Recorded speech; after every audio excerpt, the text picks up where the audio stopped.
secret， 投票是秘密的，所以不要怕把你们的票投给我们，投给反对党。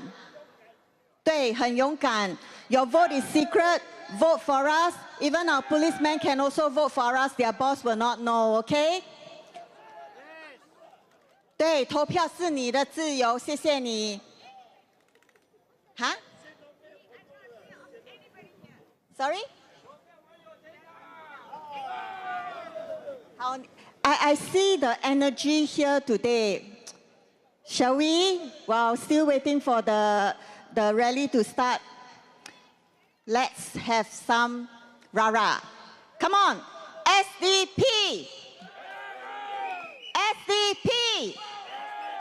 Dr. Chee! 谢谢你们，本 BB 嘞？我多一下子再上来 ，OK？ 现在有时间，请去我们的那个 merchandise 支持我们，谢谢。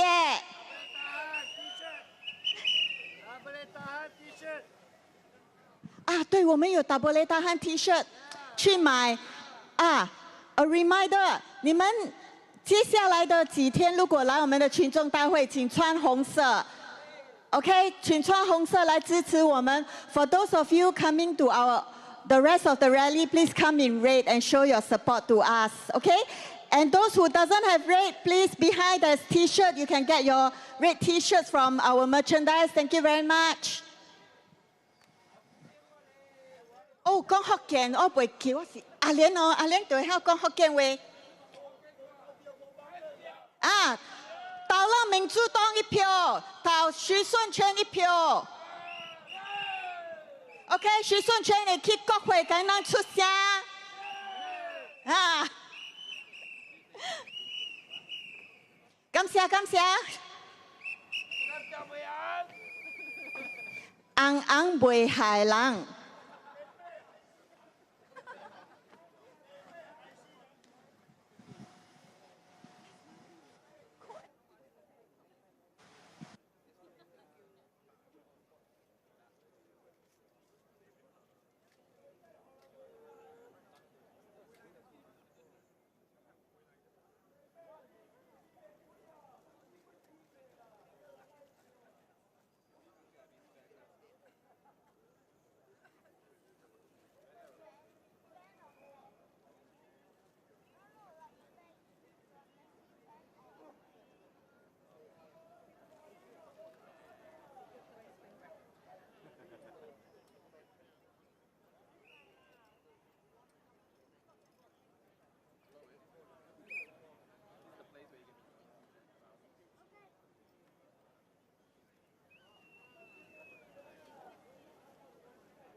Make it look easy. What? First speaker, huh? Ah, okay. You all make okay. it look easy. Did I have your name? Or was it? Don't have the name. I didn't. That's why I didn't know that he's going to be the first speaker. We So all what do time that. is that? No. Yeah, I'm not waiting for Jay, but then. See, my first name was Jeffrey. So what time are we starting? 7 with that. You know how many minutes are there? Let's start maybe a bit earlier also can. No, because I didn't know Joshua is speaking. Oh. Yeah, so Okay. then next speaker is Jeffrey, and Jeffrey is not here. The lady want to talk to you.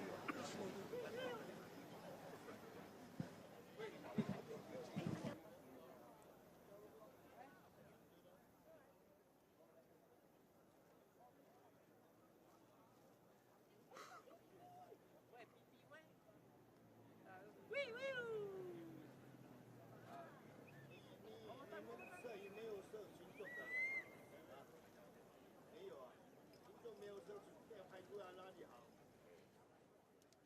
？BNB 可以吗？BNB 可以的，对，本地的不可以的，本地的没有排行动。BNB 可以啊，BNB 可以。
Polling agent.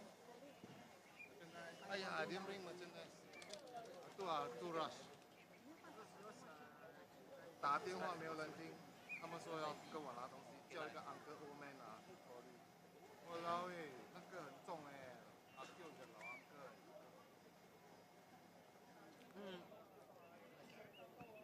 哎，哪里啊？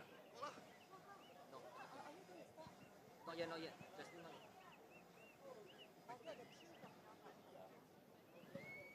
Hi everybody, while we are waiting, just an announcement. We need volunteers for polling agent and counting agent. Please go and sign up. 我们还需要很多 polling agent， 你懂吗？那个大选的时候会是在那个投票的中心，帮忙我们。What is polling agent called? Anybody? 哈，没有投票，没有 voucher， 1块钱对吗？1块钱对吗？1块钱换鸡蛋啊！不用紧，你拿你的1块钱去换了吧，你还是投那个徐顺全一票哈。Yeah。哈 ？Polling agent。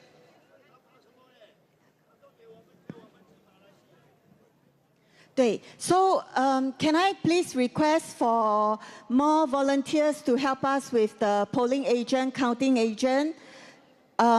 You can sign up and find out more from our booth behind. 我们很需要很多的那个志愿者，你们要咨询更多详细的内容，请去后台询问。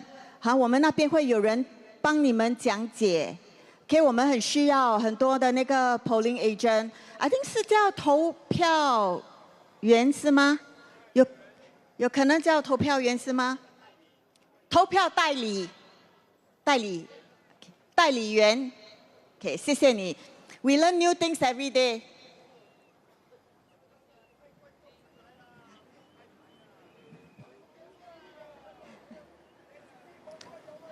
歹势啊，我看无到你，因为这个戏吼淡薄光啊。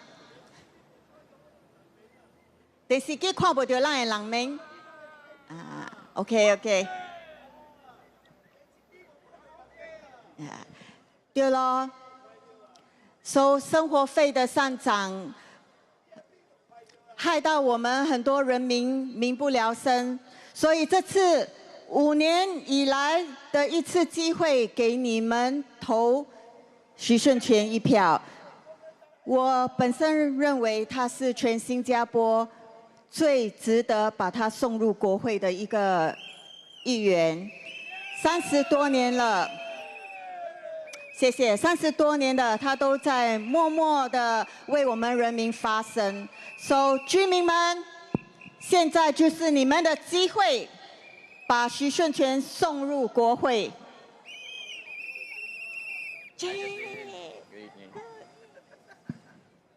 Hey, hi everybody, good evening. Sorry, I just came because I just had to finish work. Yes, my call. Everybody having a good evening today? So now, shall we? SDP! SDP! We've got a very long lineup of candidates lined up for you tonight. But at the beginning of tonight, we're going to have a warm-up speech by one of our young Democrats.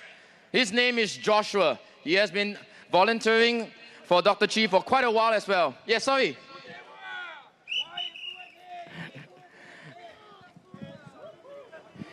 Yes, of course. If you have whistles, please use them for the rest of tonight. If you have clappers, yes, please. The more noise, the better, please, tonight. Yes. Let's welcome Joshua.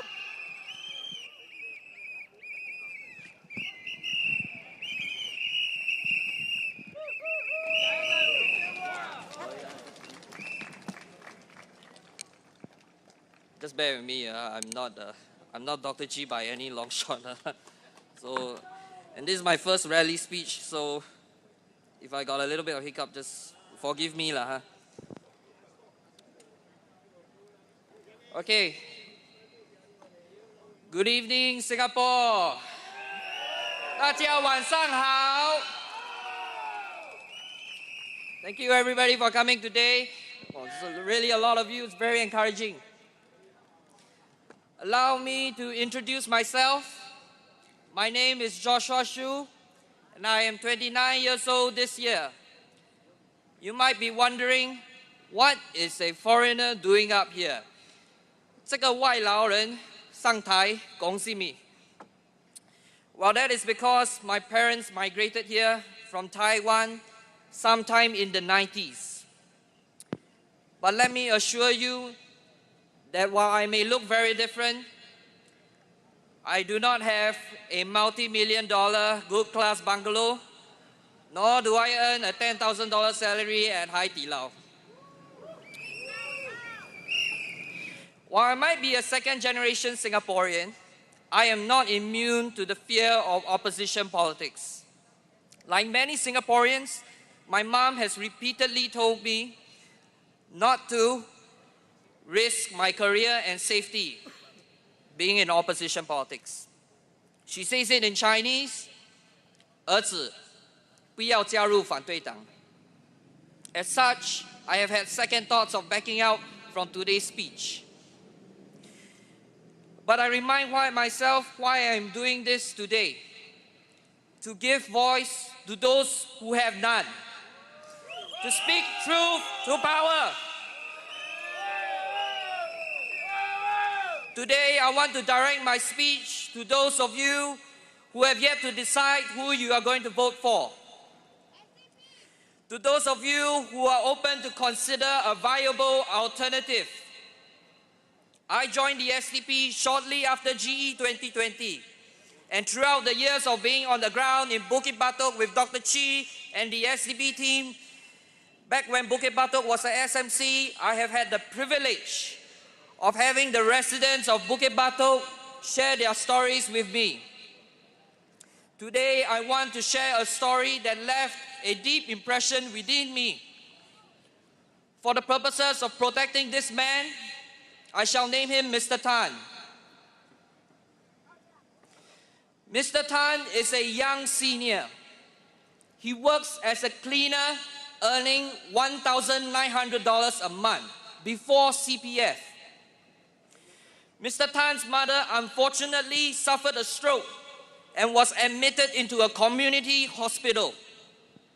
The community hospital has provided Mr. Tan's mother a 75% subsidy on its daily bill charges, which works out to be about $1,110 a month.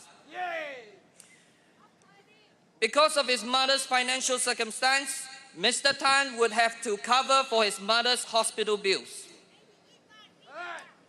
Aside from this, Mr. Tan has an insurance policy that he must maintain should he be hospitalized, which works out to be about another $500 a month. So 1.9K income before CPF, $1,110 hospital bill, $500 for insurance. If you do the math, you will realize his monthly income has been pretty much neutralized. Don't forget, he also has food, utilities, and other miscellaneous bills to pay. So how does he survive? Well, from time to time, Mr. Tan tries to keep up by applying for ComCare assistance. Sometimes he has to go to his MP for meal vouchers assistance. I recall when I was having this conversation in his home, I could feel how tired he was from making the constant appeals to the relevant agencies. All the assistance given, and he still would not be able to save any money, much less enjoy the fruits of his labor. He expressed to me in Chinese, 一天过一天, living from hand to mouth. Stereotypical arguments made by critics, perhaps from the other side, would go something like this. Who asked him not to work hard? I can guarantee you, Mr. Tan is far from lazy. Why do I say that? Now, this is how I remember his case very vividly till today. I didn't meet Mr. Tan in our conventional house visits. The first time I chanced upon him was when I was walking back from our party's headquarters. Mr. Tan was pushing cardboards late at night, picking up cardboards that fell by the traffic wayside. Think about it. A man nearing his retirement age collecting cardboards after his work as a cleaner during the day. Being a filial son and not being able to save, not being able to retire, much less enjoy the fruits of his labor. Mr. Tan's case is not an isolated incident. As we went from Bukit Batok to Sembawang West, a Malay abang came up to me and unprompted, he shared with me how his CPF funds has been drawn down to the point where he has become less than $500 a month, struggling to keep pace with the cost of living. The recent number of seniors that make our workforce today is about 31%. Imagine how many are struggling to retire or have to come out of retirement because of the insufficient savings. But perhaps what is most alarming is how Prime Minister Lawrence Wong plans to tackle these retirement adequacy issues. In a Lynn interview, when asked how was he going to tackle the retirement adequacy, guess what he said? I quote, "We have to be prepared to stay employed and work longer."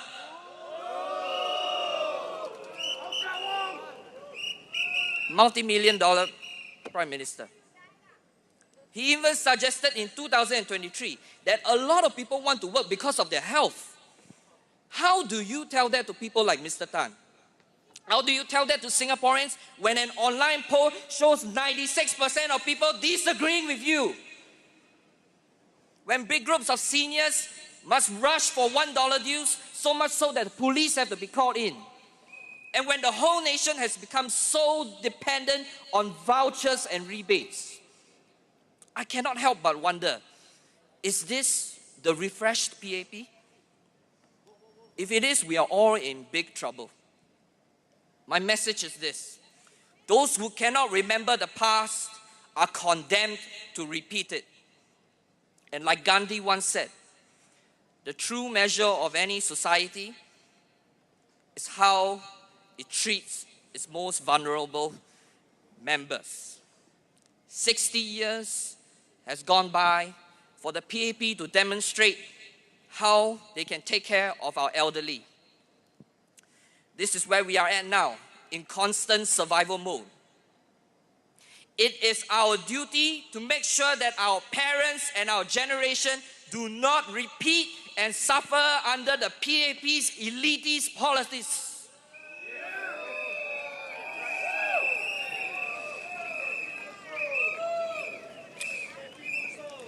Seniors like Mr. Tan have been drawing down their CPF to pay for their housing with, quote-unquote, no cash outlay. A marketing jingle that has been used consistently by the PAP. Prime Minister Lawrence Wong even said 8 years ago that our HDBs are a good store of value. But when the Vice President and Senior Investment Strategist of OCBC says, quote, hoping for your HDB flat to appreciate in price by the time you retire so that you can unlock value by selling the flat is not a sound strategy, you really must wonder, what is Prime Minister Wong smoking?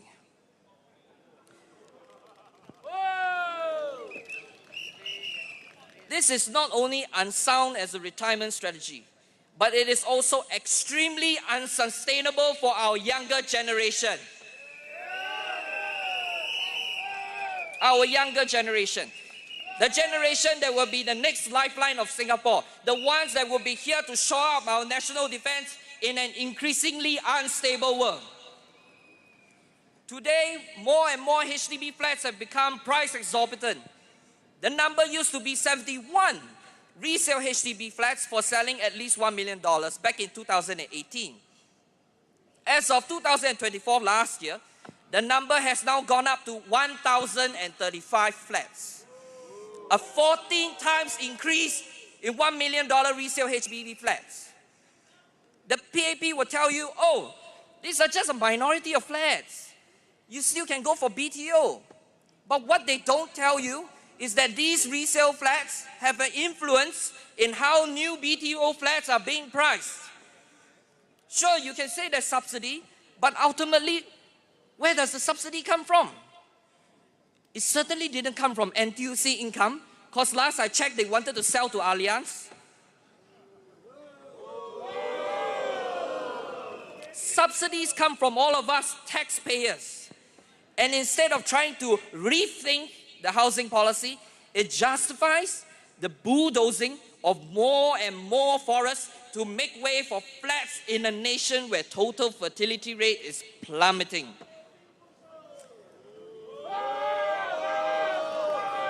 And might I remind you that the threat of a sea level rise is expected to reach our shores at a much earlier than expected pace. This will greatly impact our response to such a threat.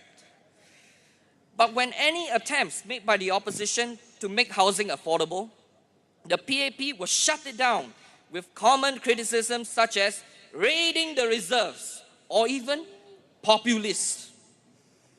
And who can forget the ex-Speaker of Parliament who used the word populist too strongly? We all know what happened to that guy. The PAP has been so conditioned to be profit-seeking, to see Singaporeans as nothing more but economic units. They can't help but totally disregard what Singaporeans bring to the table as a collective whole.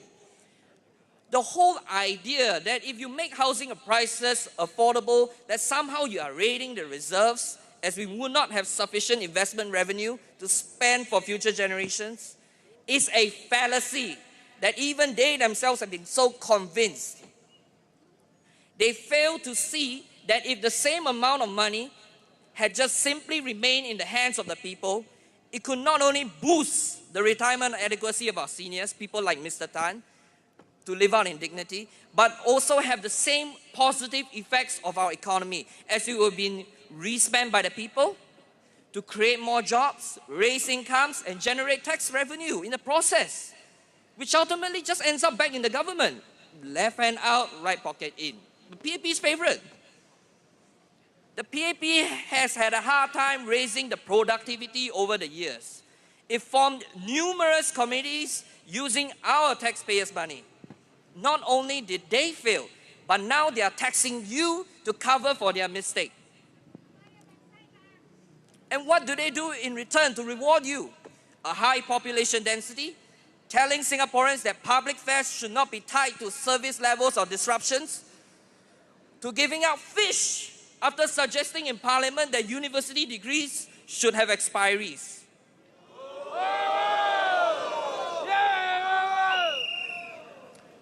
I caution all those who are considering voting for the PAP. While the PAP is undergoing a change in leadership, 60 years of PAP rule has bred complacency and one-way, narrow-minded thinking. It has further entrenched the habitual tendencies of elitism. We took the pledge as Singaporeans to achieve our country's happiness, prosperity, and progress. We didn't take the pledge to surrender all those ideals away to one sole party that has formed the government for an unusually long term compared to other nations across the world. Only by sending in the SDP can we begin to repair the damage that the PAP has done not only to our minds but our resolve. By voting for the SDP, we will work to safeguard your prosperity by making sure our cost of living is manageable with fiscal responsibility, to protect your livelihoods while at the same time innovating to create new opportunities for our economy rather than just growing it by the size of human capital. Where the PAP has failed, the SDP will succeed. Time for us to bring sanity to restore the HDB's original mission of public housing, not just for the younger generations, but for seniors like Mr. Tan with the SDP's non-open market housing proposal.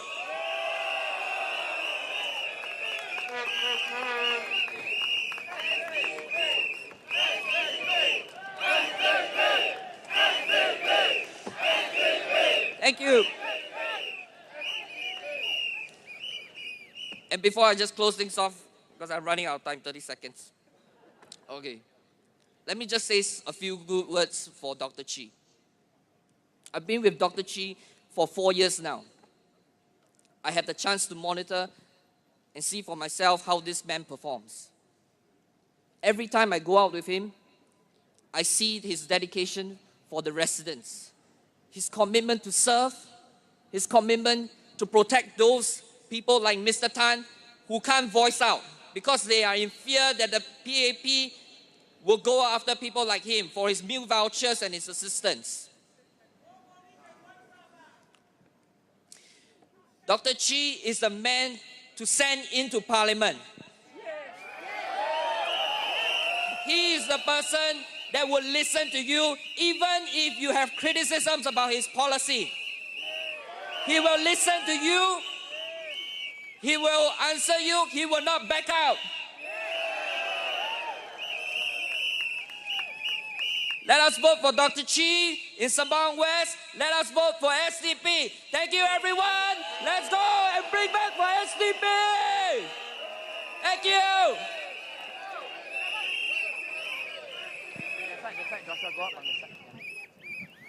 you. Thank you, Joshua. Once again, a round of rousing applause for Joshua, please. That was his very first time on stage speaking to such a crowd, yeah? If there's a reminder, when Dr. Chee stood in the by-election in 2016, Grace Fu said that Dr. Chee is without a job. So because he's without a job, he cannot govern or he cannot be in Parliament because who is going to vote for someone without a job? So I have to remind all of them, Dr. Chee is not without a job. He's a writer. He wrote books.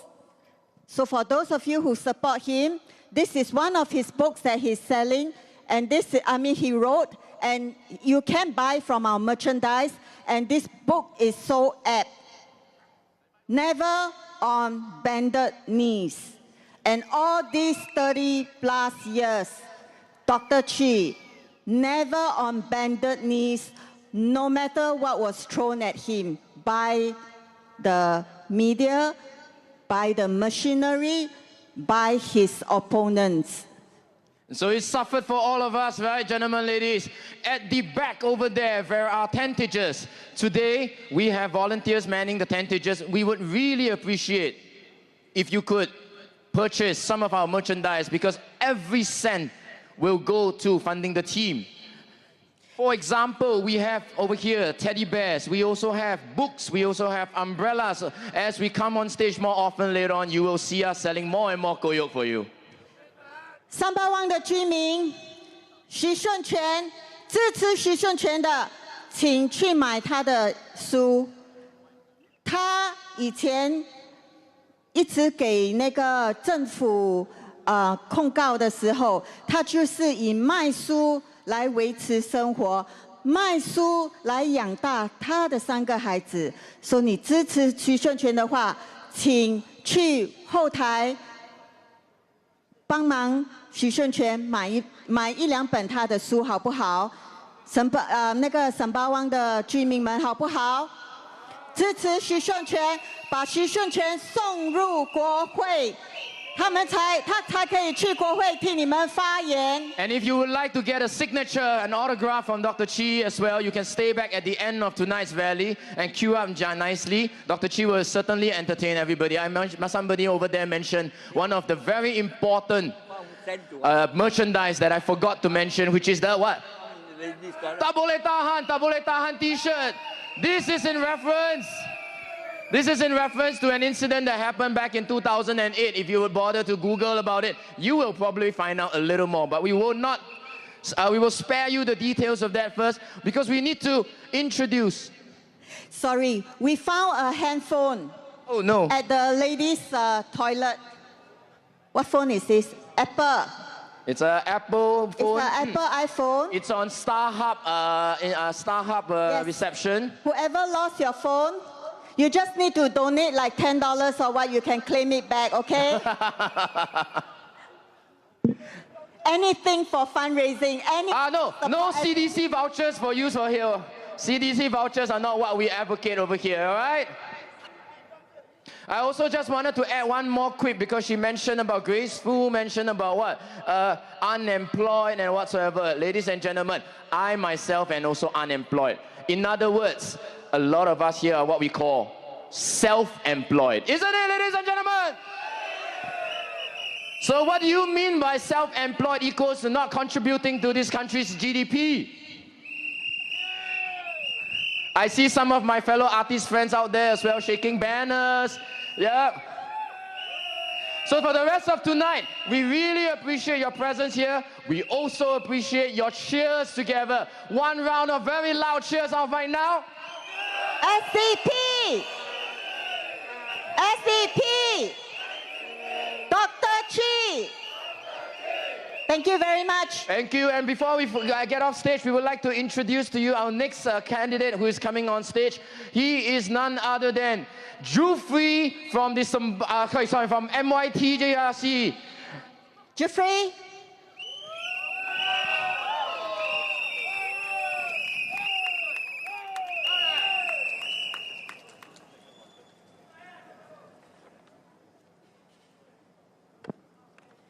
Good evening, everyone.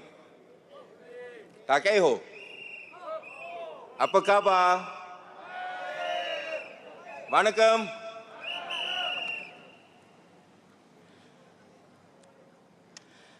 Dear brothers and sisters, uncles and aunties, can you all do me one favor? Give yourself a round of applause for coming to the rally so early in the evening. And we hope you will stay throughout until the end. Can we do that? A big thank you for welcoming the Singapore Democratic Party into your homes here in Sembawang West.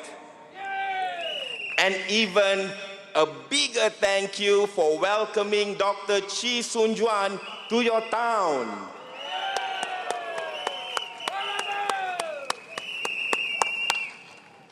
Now, 2 nights ago, Mr. Ong Ye Kang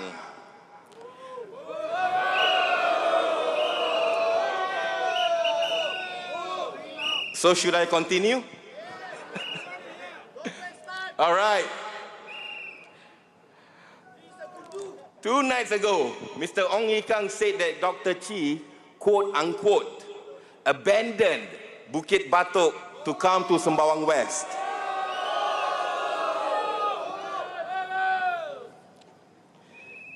But we all know how Bukit Batok SMC magically disappeared and appeared in the newly created Jurong East Bukit Batok GRC. What was that again? This morning, Ong Ye Kang said that there is nothing wrong with making political calculations with moving constituencies. Look who's flipping the prata now.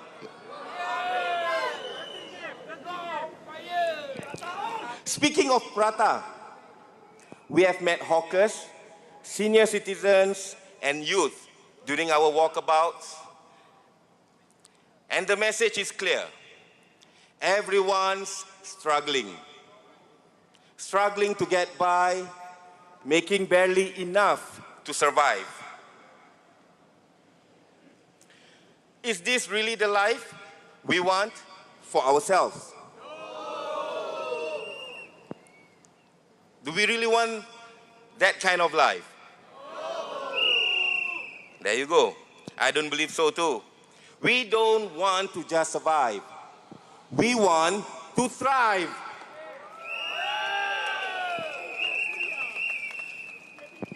In that same PAP rally that night, Polisan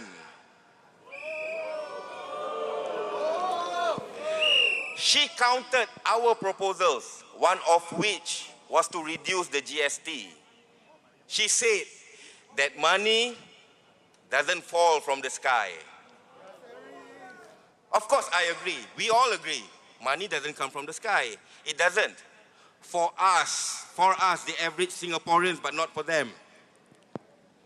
As for ministers, salaries shoot up like rockets, straight to the moon.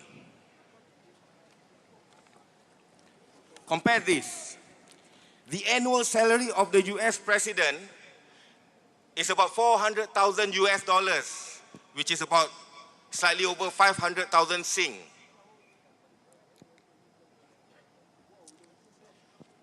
The annual salary of Singapore's Prime Minister in Singapore dollars is $2.2 million, while an entry-level minister in Singapore draws a salary of $1.1 million per year.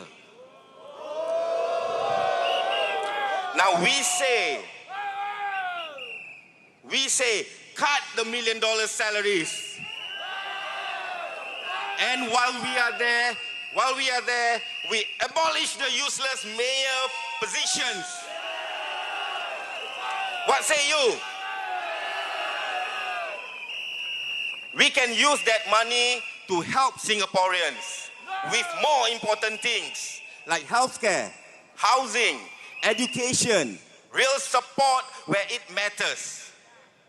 Because we don't need $1 million salaries to serve the people.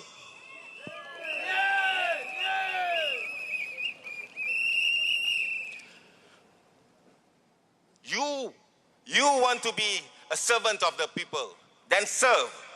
If not, step aside. We'll do the job with less pay and more heart.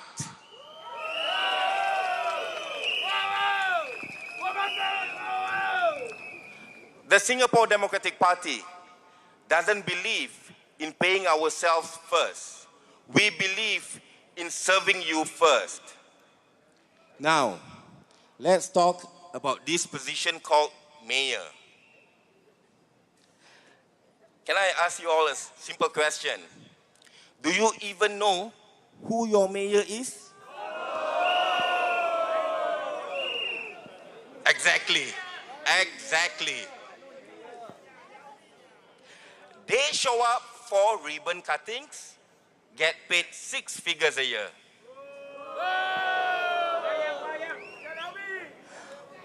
While we are all trying to figure out how to pay our next utility bill. What a striking contrast. Now we say, once again, abolish that mayor positions.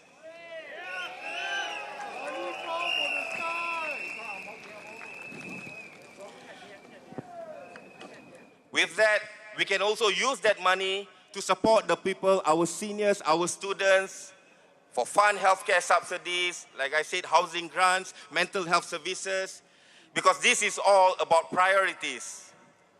We feel your pain, your struggle, your hope. Please, give us the chance to serve you.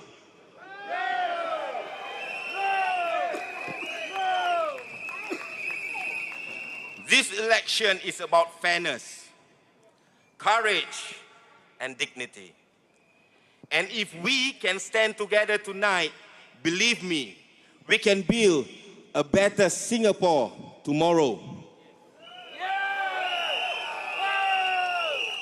Vote SDP, vote with heart, vote for the change.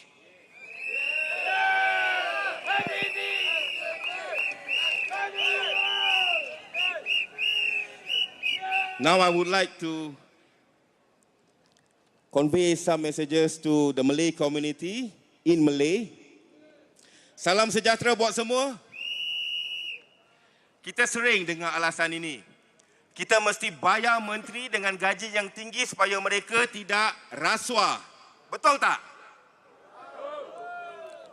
Kalau begitu, bagaimana pula dengan S. Iswaran? Kalau gaji tinggi sepatutnya mencegah rasuah, kenapa sogokan dimakan?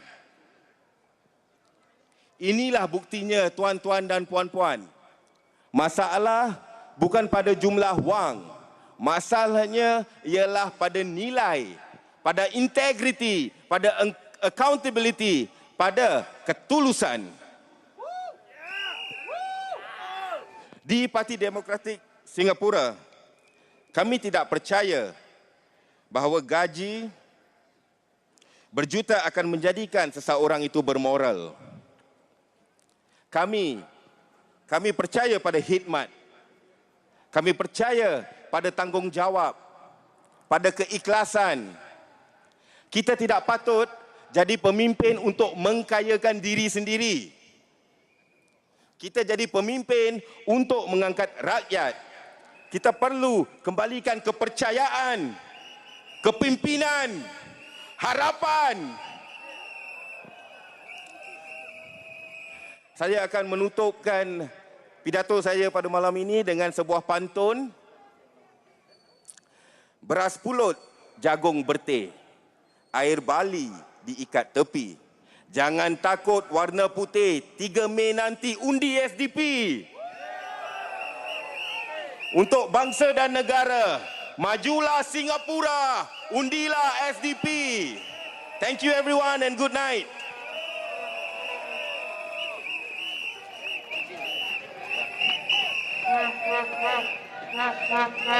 SDP!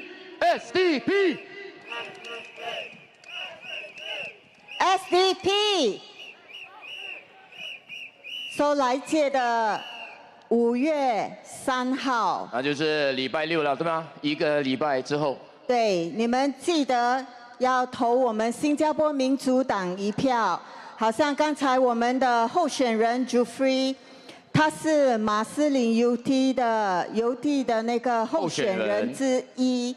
So 5月3号，把我们的11位候选人送入国会。Once again, ladies and gentlemen, I implore you to possibly make a trip, maybe during your toilet break, also down to the tentages at the back, because I would like to implore you to purchase some merchandise. For example, an umbrella over here that will come in quite handy if you are going to join many of our next few days' rallies, right? 对，我们的雨伞代表了我们新加坡民主党跟你们风雨同舟。下雨的时候，我们会遮挡你们，陪你们。还有，我们新加坡民主党也是很需要那个投票监督员 polling agent， 请你们去我们的后台那边。Sign up for volunteer. So as a party, we do need more volunteers, not just for our activities, which we are more than welcome to join as well. We also need polling agents specifically registered for next Saturday, 3rd of May, when we have the elections. Every single voting center, we will need at least one representative, and that will be our polling agent down there. So I think we need 4, right? Depending on how many polling desks they have. I mean, every center at least one, but within one GRC there will be many, right? We need a lot of polling agents, so please come and help us, especially the residents of the constituency that we are standing. That will be nearer to your house as well, yeah? Yeah. So come and help us sign up to find out more information on how many polling agents we need. Our volunteers behind will be more than willing to answer all your questions, okay? Thank you very much. And so our next candidate coming up on stage will be Gigin Wong. Gigin shared with me earlier that one of her hobbies is actually hiking. And so can we welcome her as she hikes on stage together into a brand new future for everybody out here? Yes, let's welcome Dr. Gigin Wong.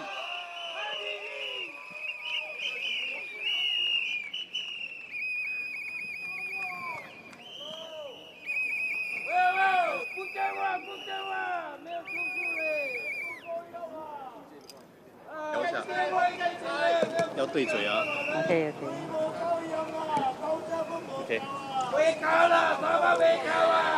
亲爱的三巴旺集选区三巴旺西选民，还有马西岭游池的选民，你们大家好。安哥安弟，吹高一组哈，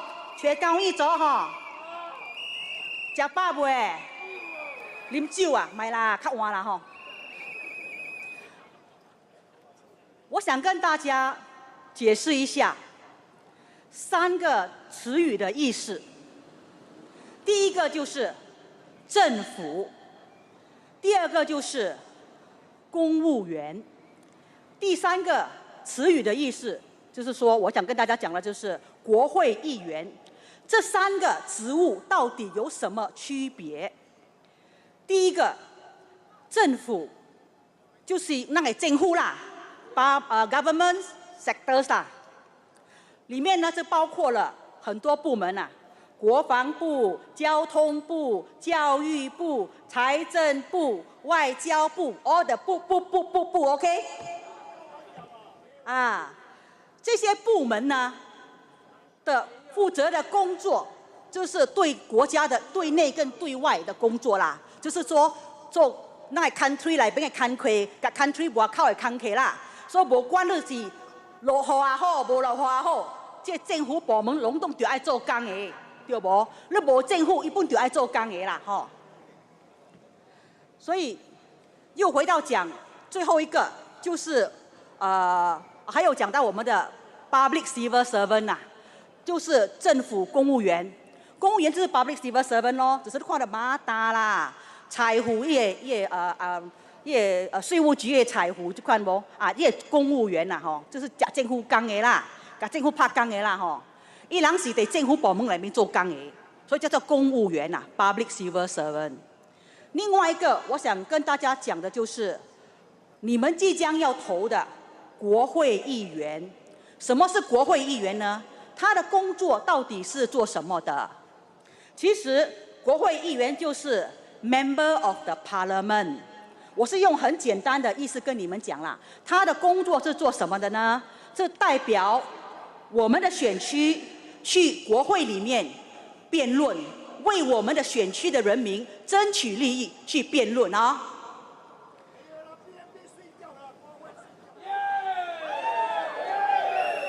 你们自己有眼睛看吗？我又没有说，对不对？你看到反对党的人都在国会里面，天天赶紧嘎咯嘎咯 ，BAB 的人就在那边，哎，没看到有几个嘞，好像Parliament很少人里面你们发现了没有？人又少，又有些人在那边，没讲啦，别老困啊。所以我们的 MP 就是所谓的 Member of Parliament， 就是你们即将要选的啦，国会的议员啦，就是要代表你们去国会跟你改得正有正无，改得正 GST 啦，改得正什么改包折这块的啦所以他们的其中一个工作，除了跟你们 fight 以外还要负责我们的市政理事会刀考社的工作啦。那刀考社是做什么的呢？就是管你们的小区的打扫卫生啦、扫土卡啦、有办无啦、有水饮水无啦，这块物件环境的建设啦，就是他们的工作，这是我们的要选的 MP 的工作啦。所以认清楚了 ，MP 有2个工作，一个就是在 Parliament 里面帮你 fight，OK， 另一个工作就是市政理事会刀考社，就是看你粪扫桶有人甲你倒垃圾无啦，那清气无啦，你街道啦，你有派无啦，这款物件啦还有，我想告诉我们的选民啦，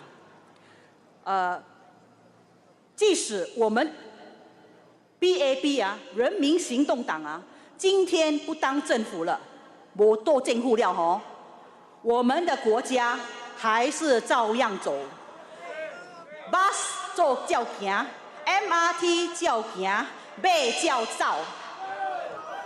sorry 无马走了，这阵干机搬去了，马唔知去到倒落去了无马走啦。马食草，咱人食什么？食水，好啦，无水就食水咯。有一句话叫做"有情饮水饱"我们真的要喝白开水了。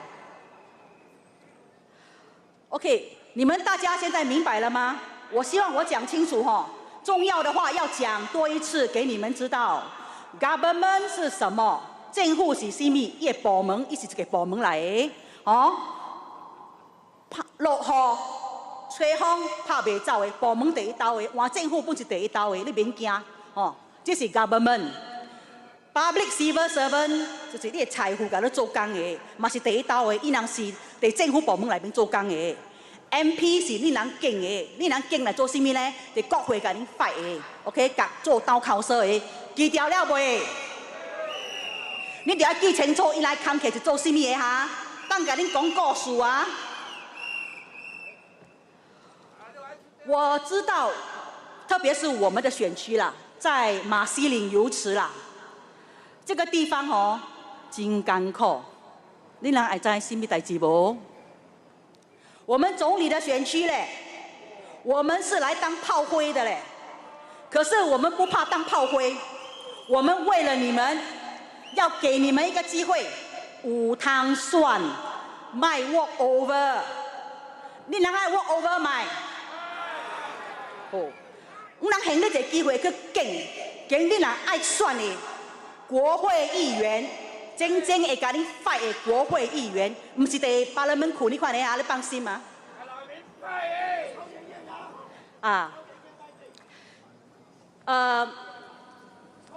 前2天我去发传单我家己去走去分 flyer 啦今日去走10几个楼咧去分 flyer 有一个安迪看到我咧，伊讲一个 flyer 给我看咧，这是 BAB 现伊的 flyer 咧，内面写着什么你知无？我甲你讲伊的 flyer 写。UD 5-year Master Plan， 我一个互我看咯，伊讲 sorry 啦，我袂使投你我是投恁人当下我的 UD 5-year Plan 我这斗有2个 MRT 咧，会无去我听了我真奇怪咧，我举来看，什么 5-year Master Plan， 内面是写什么咧？有2个 MRT 啦，以后要建的就是 Downtown Line。Near UD， 还有一个叫做 Sungai Kadut MRT， 还有里面还写了要建一些综合的广场啦，还有绿地走廊这安迪看了流嘴烂咧，哇！我这斗会安尼好咧，加5年我爱选 BAB 咧。我本替 BAB 真歹势啊！甲你讲，你知安怎无？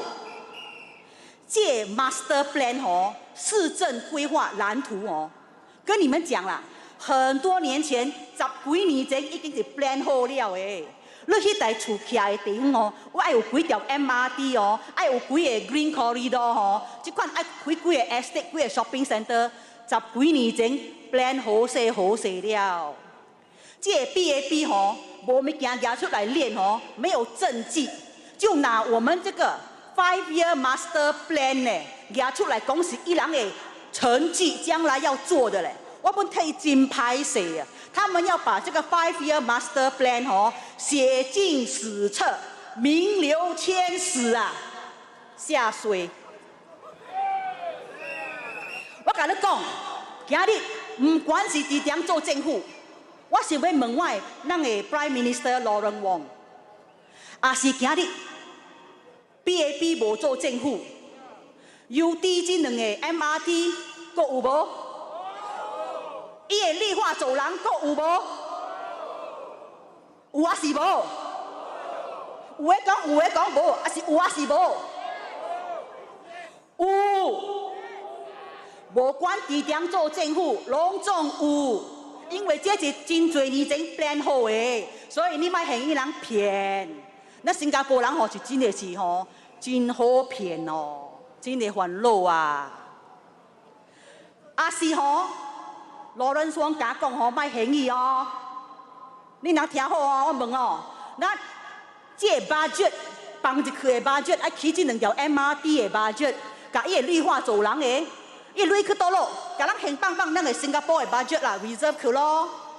真侪钱的嘛，放倒转啦，伊会使放倒转无？袂使嘛。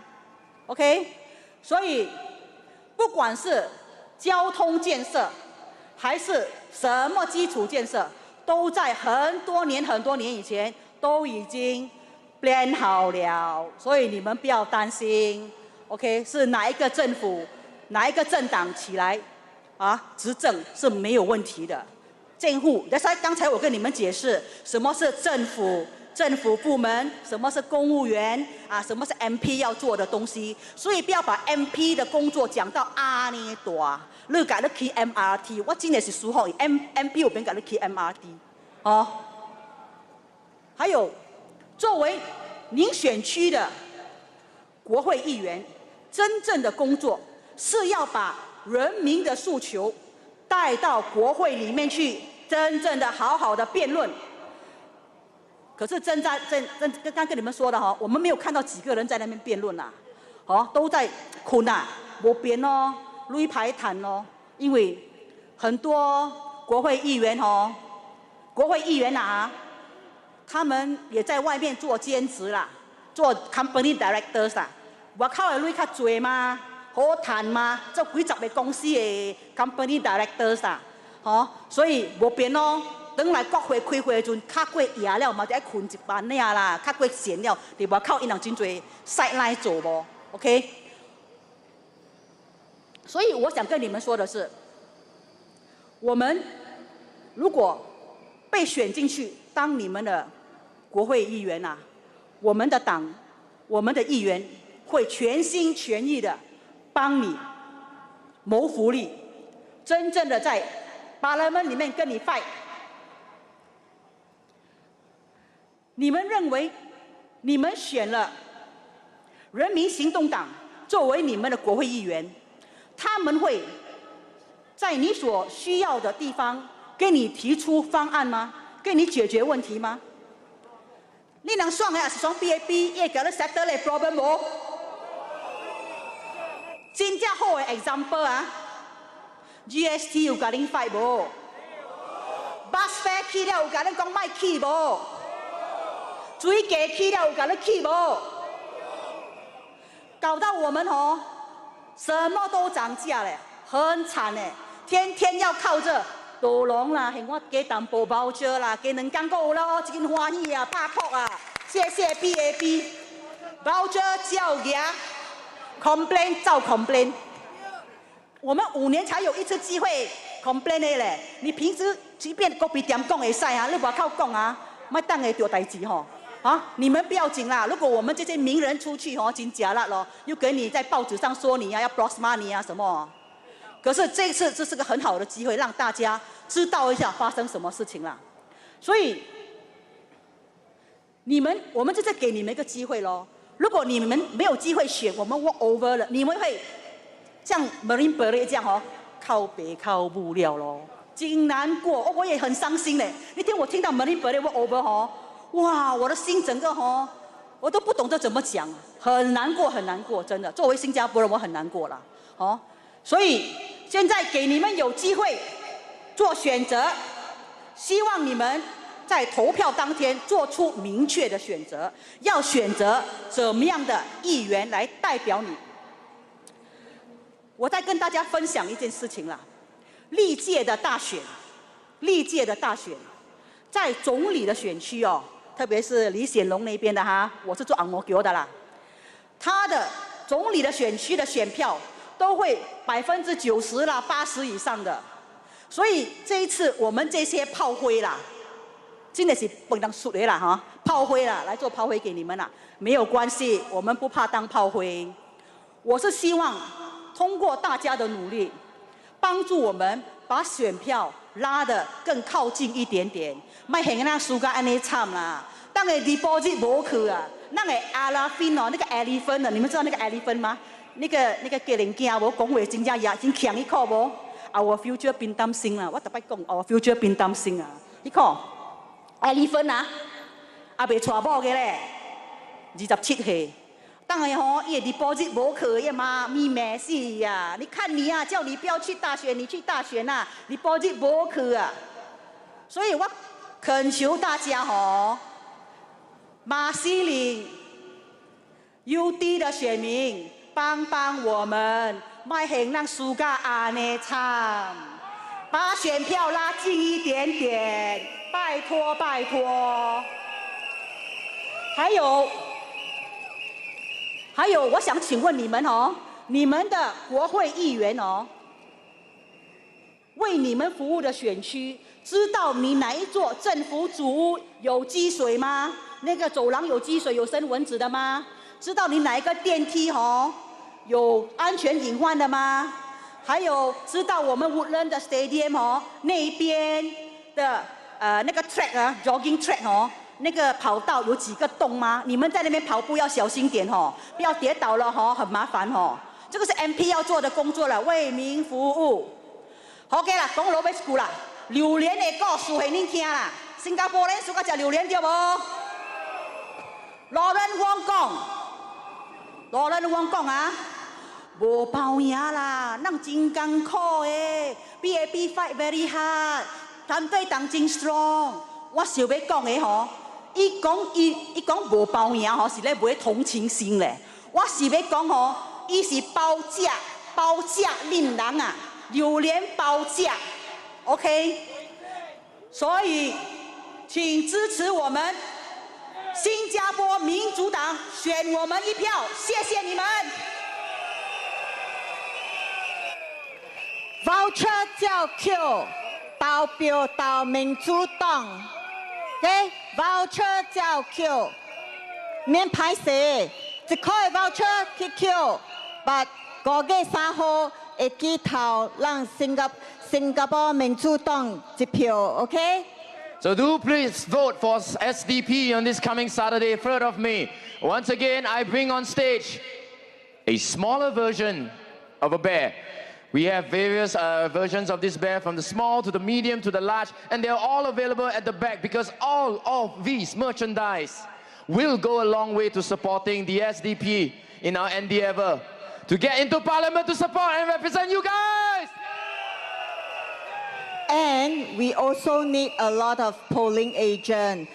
So one like Maslin UT polling center, we need about 160 polling agents. The Sembawang team, we need about 150 polling agents. So please sign up as our polling agent, especially the residents of Sembawang and Maslin UT. Please sign up as a polling agent. To find out more information, please go to our volunteers. And tomorrow, I think there is the office will be open from 11 a.m. to 9 p.m. for you to sign up, and our commissioner of oath will be there. So we do need you to physically make your way down to our office in order for you to do the registration, because there will be a commissioner of oaths over there. 记得我们很需要很多的那个投票什么啊？投票监督员观察员、监督员。对，我们邀请你，请去我们的后台那边报名。我们需要大概100多吧，加起来2个那个集选区的话，我们需要大概要300多个。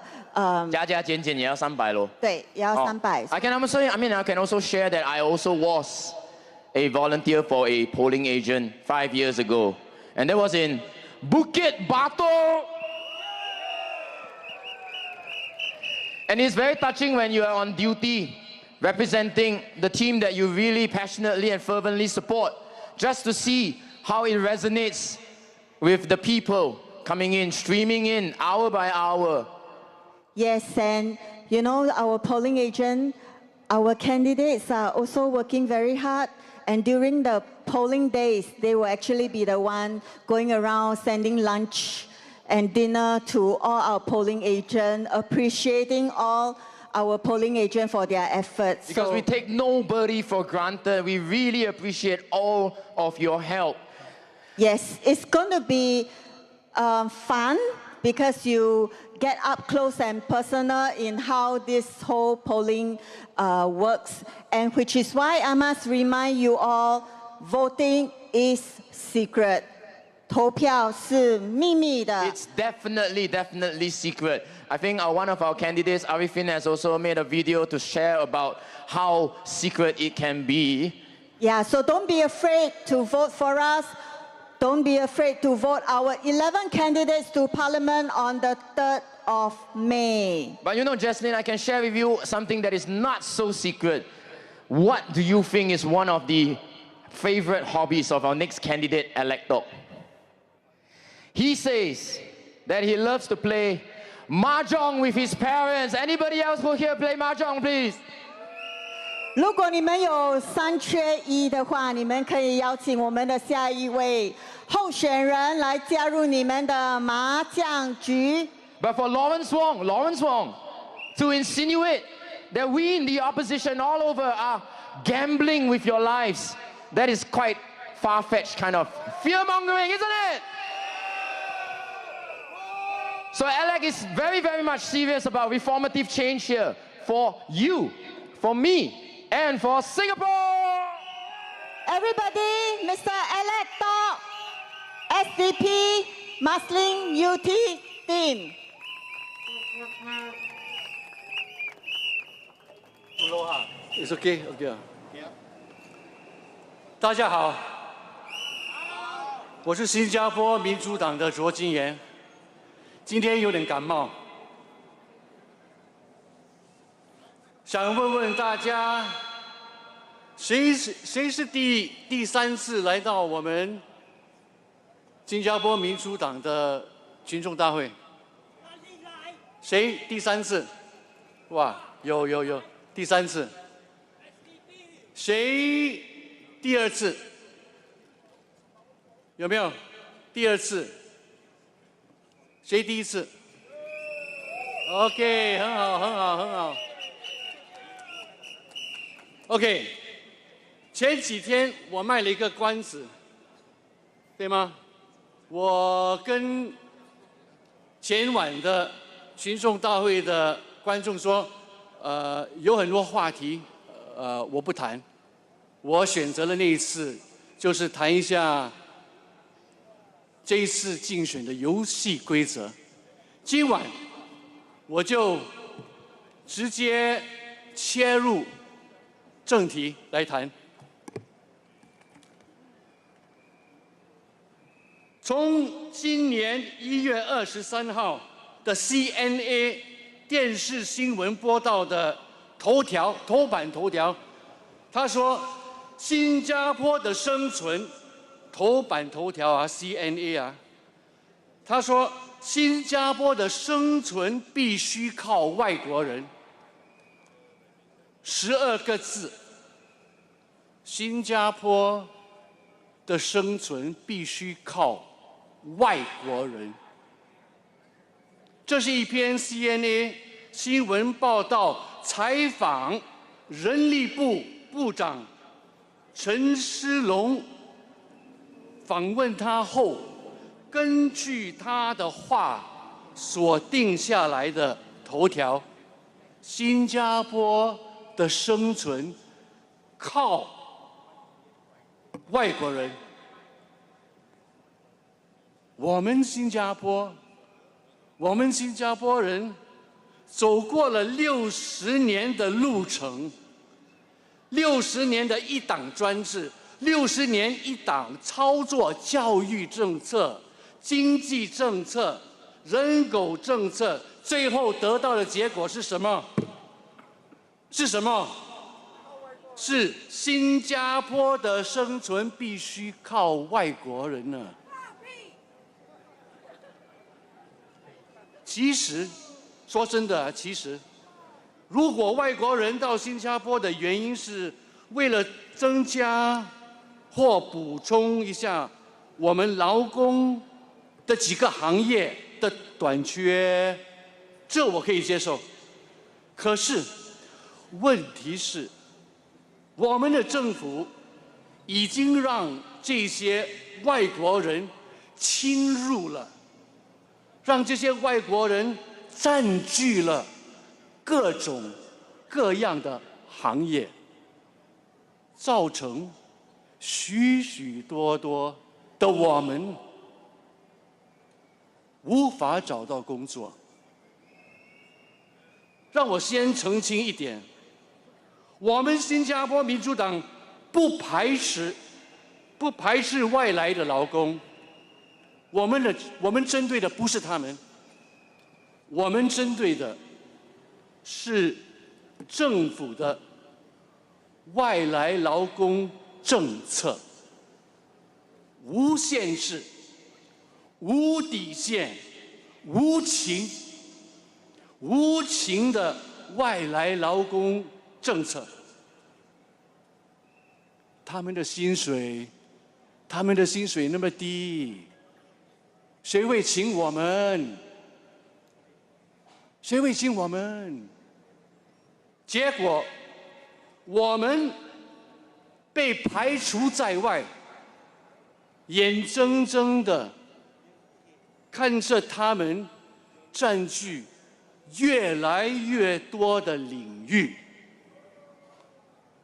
手指拗出不拗進，手指拗出唔拗入啊！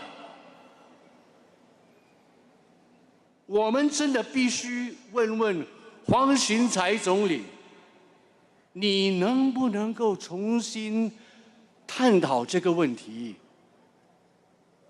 改变我们的遭遇，开一道门，让我们有一条生路。好，接下来我们谈谈我们目前开始注意到的心理问题、精神问题。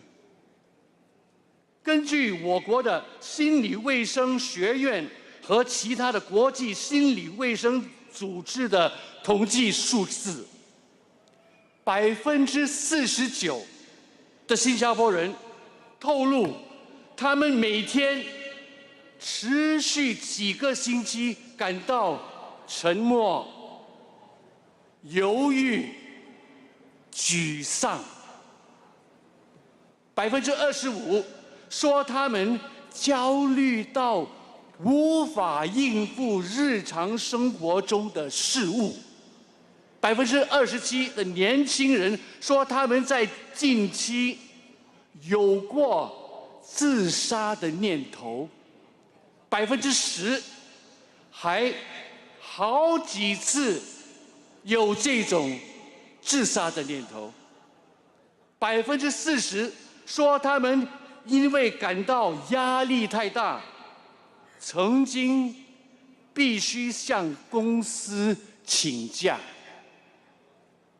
70%说上班的压力曾经是使他们感到精疲力尽。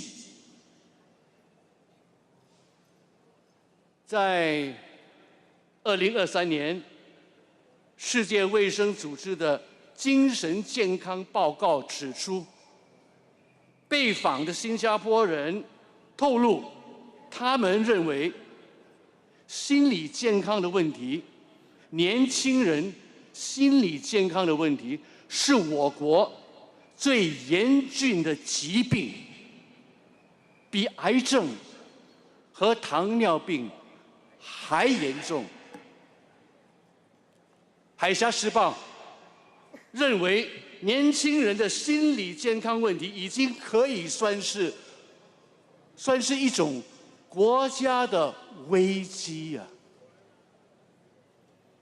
这3大挑战：外国人的侵略、就业的短缺和心理健康的衰退，造成了我们前所未有的困境，史无前例的窘境。造成这个局面的有两大因素，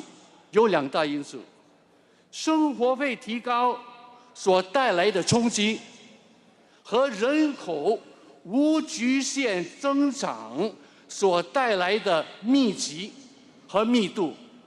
我们这个小岛今天已经有190万个外国人在这里工作、生活、谋生。其实有好多新加坡人已经跟我们说，不止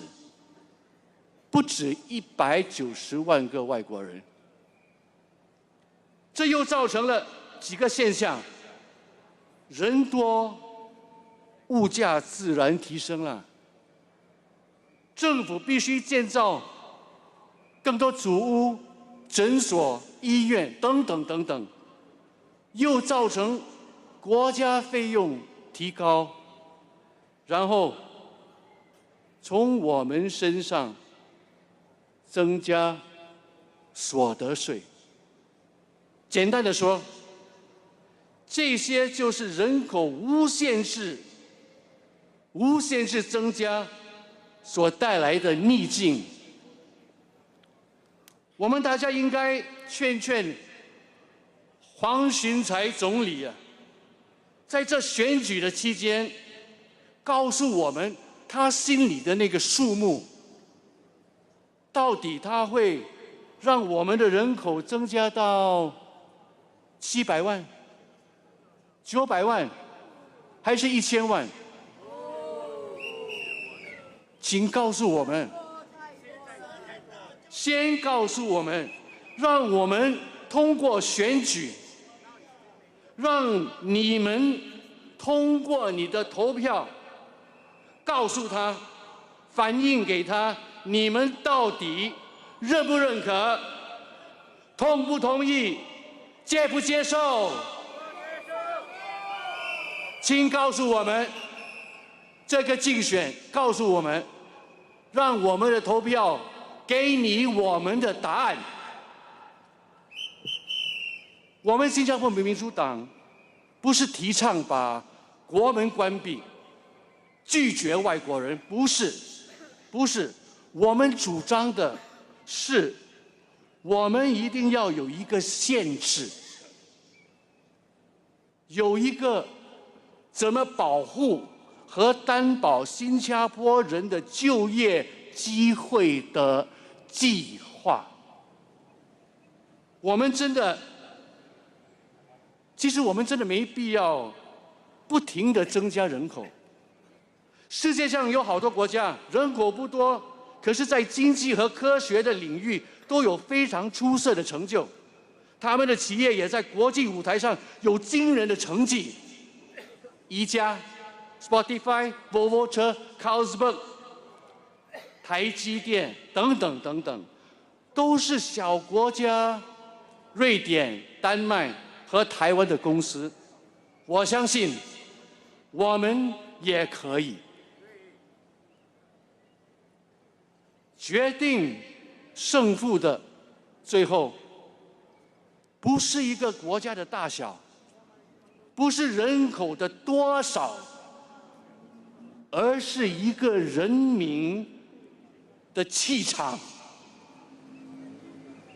我们的胃口，我们的展望，我们的胆量，胜于一切。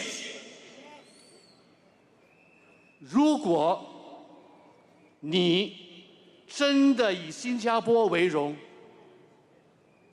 如果你真的想为我们这个小岛、小国家出一份拯救局面的力量，如果你真的愿意迈出挽救目前这个艰苦窘境的这一大步，你必须在下个星期六，5月3日，发出一个明确的讯号：我们不能走同样的老路了。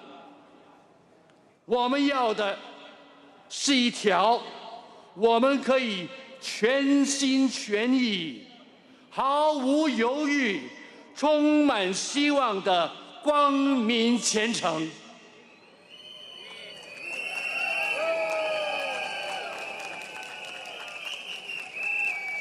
路遥知马力，日久见人心。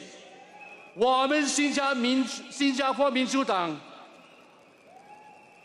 已经过了好多年的煎熬，无数的波折，特有的提炼，我们今天已经长力、长壮、长强了。跟着我们走，跟着我们一起走，勇敢向前，抛开恐惧，把你的票投给我们，投给徐顺全，投给新加坡民主党。谢谢。SDP。SDP。SDP。朋友们，我希望你们冷静一下，看看你周围的新加坡人，你们会留意到，你看到的很多3代同堂一起来这个群众大会，你们有没有留意到？转身看看你周围今天来群众大会的居民，今天来群众大会的朋友。 And so if you look left, you look right, you look behind and all around, what do you see? Yes, you see SDP, you see 3 generations of families coming, but we must ask ourselves, why? 为什么？为什么我们有这些3代同堂的那些居民、家人一起来？ Why are there children even here? Why are there elderly braving the difficulties just to come here, squeeze together with everybody, just to soak in the atmosphere only? No， 因为他们跟我们每个人一样，我们都很担心生活费的一直的上涨，我们民不聊生。 Simply because we are all the same, isn't it? We face the same issues of cost of living. We face the same issues of weddings and marriages. We face the same issues of housing, isn't it? 但这些问题不是那些 PAP 的人能了解的。 And so these are issues that men in ivory towers can't possibly imagine. Don't you think so? So， 我们呼吁你们5月3号去了那个投票站。呀，对，投票也是一种投诉，对不对？投给民主党就是证明给他们看，你们在投诉他们没有做好他们的本分，没有做好 represent 我们新加坡人的本分。And so if they keep saying that we are a complaining society, why don't we show them what kind of complaint we are capable of making? Yeah. 请买徐顺全的一本书，支持徐顺全，把它送入国会。And once again, there is more merchandise at the back, at the cartridges over there. I have over here even just a small little clapper. Because I don't have enough hands to clap, so I need these, and I believe a lot of you may need these as well as you make more noise tonight. And now, I leave it to you to introduce our next speaker. 你帮我拿一下。好。So the next speaker coming up on stage is James Gomez. James just shared with me backstage. Some of you already know him over there. James says he has been studying intently this very famous Chinese painting of 8 horses. 八骏图. Anybody of you know the 8 horses? Well, some of you don't know, but some of you may have seen them before in those grand officers, maybe some of the officers that belong to the white. Yeah, because you know, somebody from the white, Mr. OYK, is said that he's bringing his horses down to Sembawang GRC. What do you think about that? And so he wants to know how, as an inferior human being, we can squeeze with these royal horses in an already cramped Sembawang. What do you think of that again? But on a more serious note, these horses actually mirror the aspirations that the SDP has for all of you, from life and career, from children and health, personal development, marriage, education, and happiness. And do you know, Jaslyn, what the red horse stands for? Anybody else here knows? Ang Bei Teo. The red horse stands for strength and courage. So before we invite the next candidate on stage, can you all chant together with me? Bo Bei Zhou! Bo Bei Zhou! Dr. James Gomez.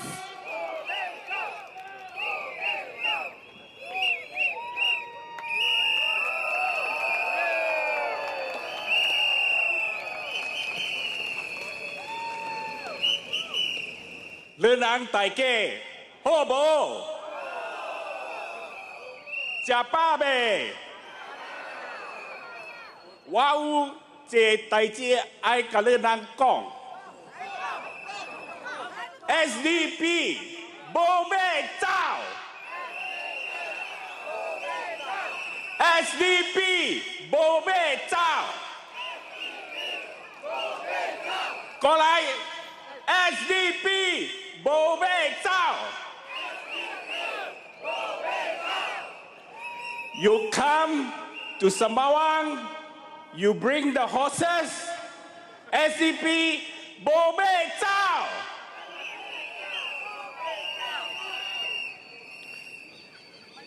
Sembawang residents, friends, neighbors, thank you for being here today. Today, I ask you to draw a line between what the PAP calls town development versus what you really want. A line between town development decisions made for you versus decisions made by you. A line between the PAP passing off and politicizing national development plans for self-promotion and electioneering purposes versus genuine ground-up ideas that put the people of Sembawang and Singaporeans first. With this beginning, the Sembawang GRC team is proud to launch tonight, the Singapore Democratic Sembawang Town GRC Plan. The plan will act as a nucleus calibrated through town hall discussions with you and also serve as an outline for all the other constituencies in SDP's Northern Strategy. We call the plan Putting the Heart in the Heartland. Show me your heart. Show me your heart. The implementation of the plan is our commitment to you. Community-driven vision that reimagines how we live, work, connect, and care for one another in this place we all call home.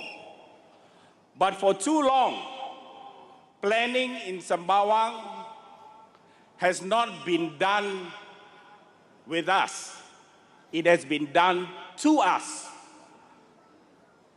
Just before the elections, every elections, we see the PAP mentioning the opening of new MRT stations. They will talk about national HDB upgrading plans. They will highlight elements of the URA master plan. All of these and other national plans are done to create an impression that it's the PAP that is doing all this, with a view for claiming credit. Nothing can be further from the truth.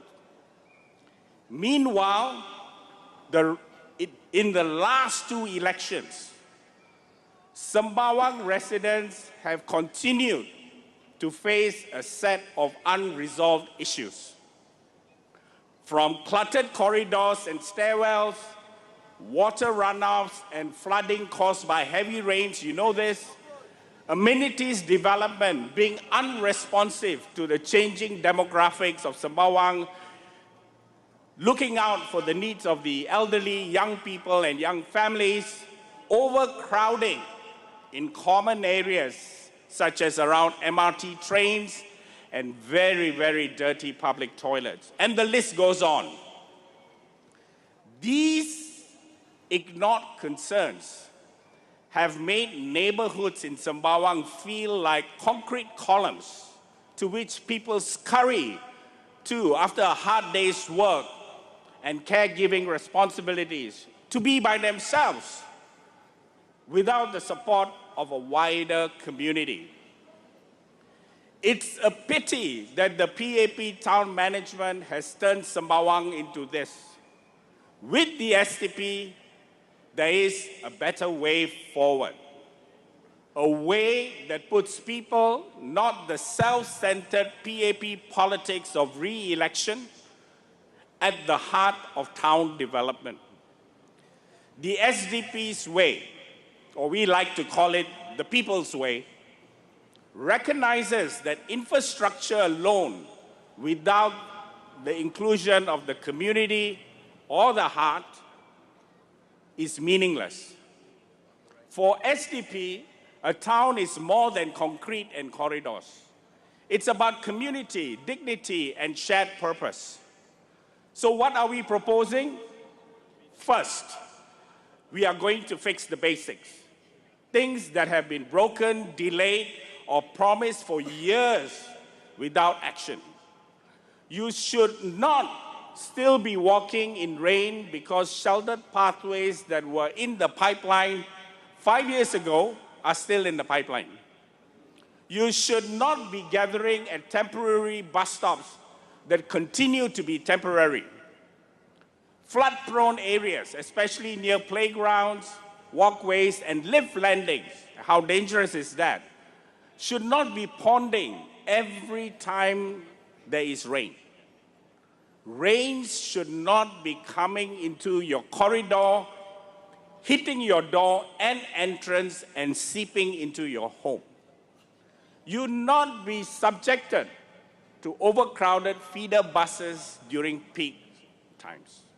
Last mile connectivity should not still be an afterthought in 2025. These are not new issues.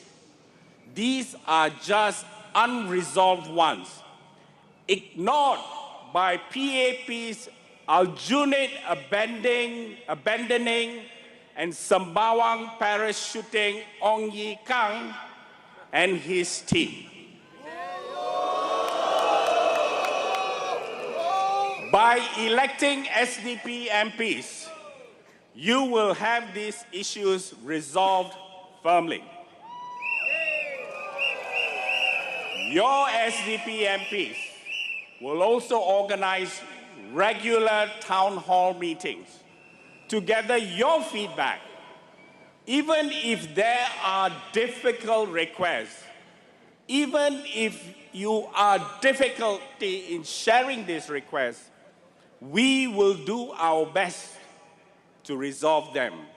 We will not be like Ong Ye Kang, ignoring you, avoiding you, just because you raise difficult concerns. The SDP town plan is based on the feedback of Sembawang residents. It is now my pleasure to present the following ideas from the residents. 1, introduce a bike management storage system that will keep your bicycles secure and sheltered from the weather. It will be integrated with a bicycle care service to ensure your bicycles are always in good working order and safe.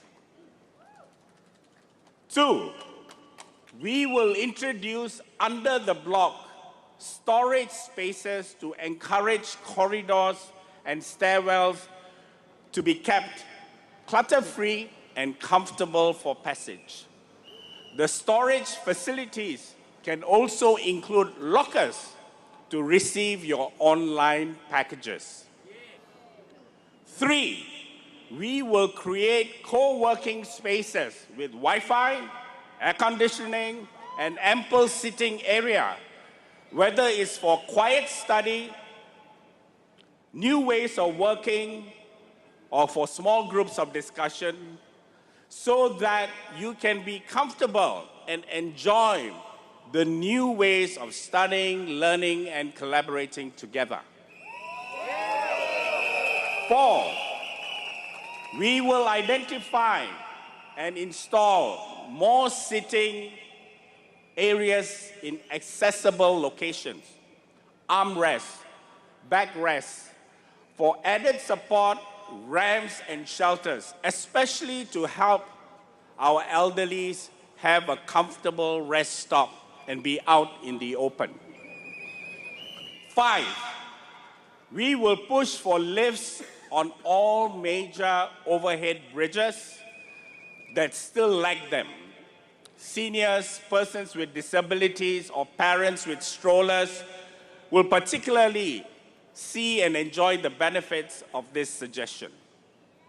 6, we will open mindfulness and wellness centers for youth and working adults alike, so you can find the support when you have stress. These spaces will serve as a welcoming environment where people can go, connect, reflect, and feel heard. 7, and I've only got 3 more. We will launch community and nature mapping and documenting projects of green spaces in Sembawang. This is to ensure that the area's natural environment is not eroded by unchecked development and careless planning. 8, we will demand action from the relevant agencies to keep our coastal waters clean. They are very highly polluted now. We will track these agencies monitor the pollution levels in the water, and get them to hold accountable those who pollute our clean waters. Last but not least, we will support those who work to care for our stray cats, dogs, and other wildlife. We will provide microchipping initiatives, a community care fund, animal welfare, education, and campaigns, and promote empathy and coexistence with our nature, animals, and fellow human beings.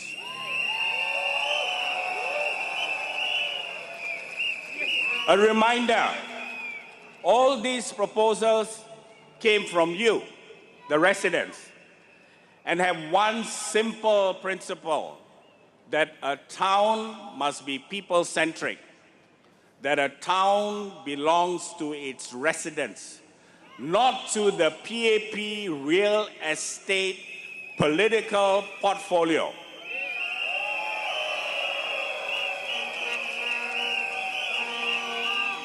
Unlike Ong Ye Kang, who just before this election tried to pass off the URA master plan for Sembawang as the PAP's, the SDP does not take national or public project, slap a SDP label on it, and call it its own. No, we don't do that. We believe in real participation, where the town plan is a product of you, the residents. That's why the SDP will organize regular town halls across all our constituency in the Northern Strategy. These town halls will be an opportunity for residents to voice ideas and provide feedback to your SDP MPs, so that the SDP MPs can implement a plan that the people really want. If you want a town plan and MPs that will work for you, vote SDP. Vote SDP MPs. Once again, the Sembawang GRC team is pleased to officially launch the SDP Sembawang GRC Town Plan, putting your heart in the heartland. A plan for you, a plan by you. It is just SDP's pleasure and honor to facilitate this for you. Once again, SDP, Bo Bei Chao! SDP, Bo Bei Chao! SDP, Bo Bei Chao!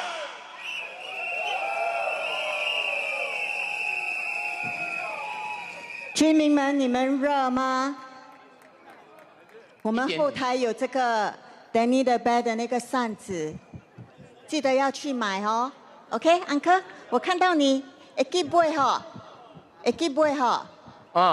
So if you're feeling a little bit hot, you can also purchase for yourself one of these fans from, once again, our 10 teachers at the back. And all these will go very much into funding the team.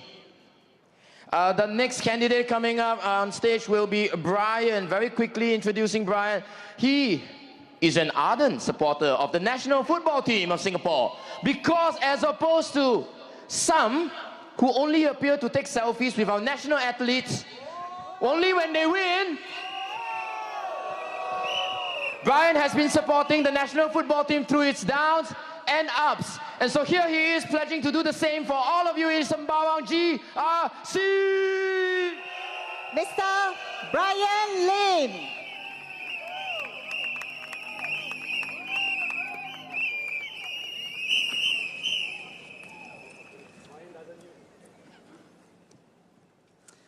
Dear residents of Sembawang West, supporters of the SDP, ladies and gentlemen, for the sake of those who are watching at home, Let's make some noise!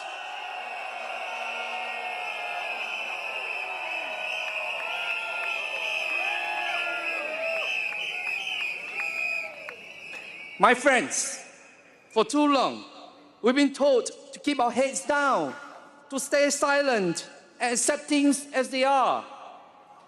But let me ask you, is this the Singapore we dream of? A Singapore where hard work doesn't guarantee a home. A Singapore where the elderly worry about healthcare costs. A Singapore where children's future is weighed down by debt before they even start their careers. My friends, the time has come for real change. The time has come for you to draw courage over comfort, conviction over confidence, convenience, for a leader who will fight tooth and nail for your rights.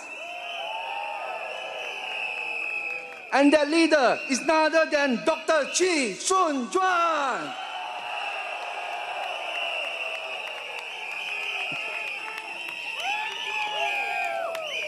For 30 years, Dr. Chee has stood up when others have remained silent. He has spoken nothing but the truth when others have whispered in corners. Do you know?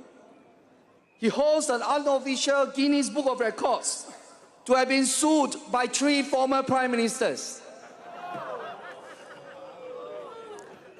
Mr. Lee Kuan Yew calls him a congenital liar. Is that right? Mr. Goh Chok Tong labels him as a political gangster. Do you agree with him? Mr. Lee Hsien Loong, like his father, says he's a serial liar. Is that true? They bankrupted him, they jeered him, they tried to silence him. They call him every name in the book: gangster, liar, troublemaker. But why, my friends? Why does the PAP do that? You're right, because he's the man they fear. Fear not for himself, but for your awakening.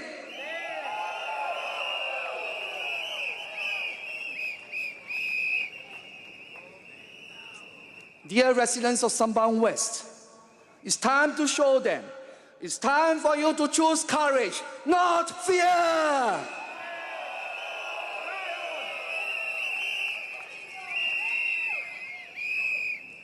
Dr. Chee has endured persecution, sacrifice, and hardship. Not for himself, but for you, for us, for Singapore!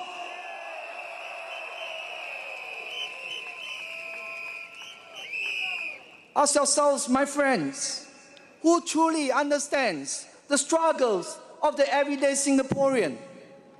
Who has walked in your shoes, felt the weight of rising costs, the stress of healthcare bills, the fear of an uncertain future? Certainly not the multi-millionaire ministers whose gardens are bigger than your house. Certainly not a minister who tells you not to complain about $5 bowl of one-time meat.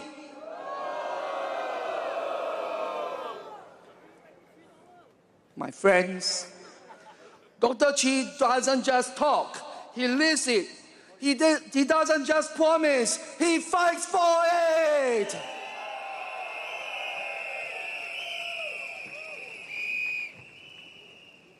While others has chosen the easy path, Dr. Chee has chosen the right path. He doesn't just talk about justice, he fights for it. He doesn't complain about inequality, he stands against it. And most importantly, he doesn't just dream of democracy, he sacrifices for it.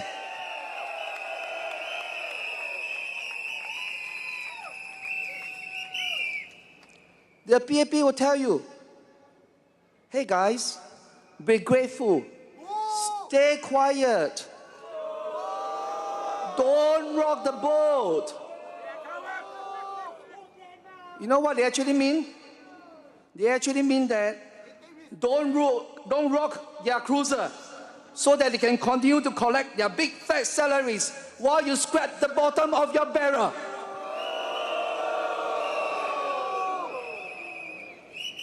My friends, now let me ask you, does gratitude mean silence? Does loyalty mean blind obedience? Do you still want white sheep in parliament who vote collectively to increase the GST, not once but twice?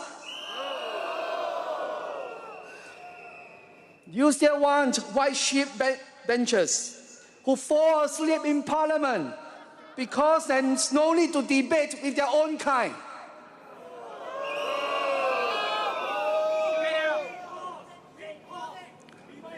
Dear friends, let me ask you some honest questions. Who speaks up for you in parliament today? When prices go up, who fights for you? When jobs are uncertain, who stands with you? When your concerns are ignored, who shouts for you? The PAP MPs? They told the party lie, they nod, they smile, they stay silent, and they even sleep.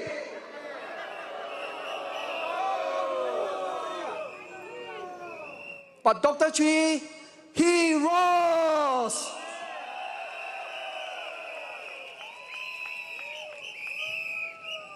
When he gets to parliament, he will challenge the wasteful spending. He will demand affordable health care. He will fight for your rights, not their privileges.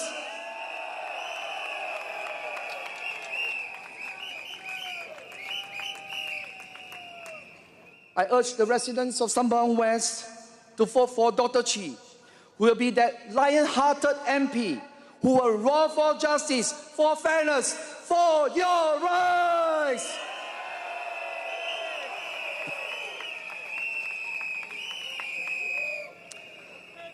Dr. Chee doesn't want your fear. He wants your hope. He doesn't want your submission. He wants your strength. In fact, he wants to carry your hopes, dreams, and aspirations into Parliament. We need an MP who doesn't just show up at election time, but shows up every day for you. We don't need MPs who hand out ice cream and fish before the elections, but an MP who hands you back your dignity.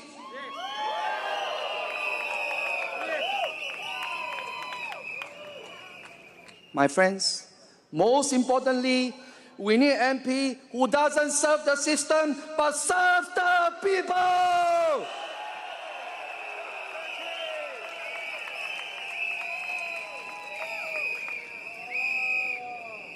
My friends, this election is not just about votes. It's about voices. Your voice, your family's voice, the voice of the hawker, the cleaner, the retiree, the young graduate struggling to buy a house. This election is about hope. Hope for the man on the streets who is struggling with the rising cost of living. Hope for the children who are suffering from the mental stress. Hope for the elderly who cannot retire in comfort. So it's time to say, enough is enough. Cukuplah.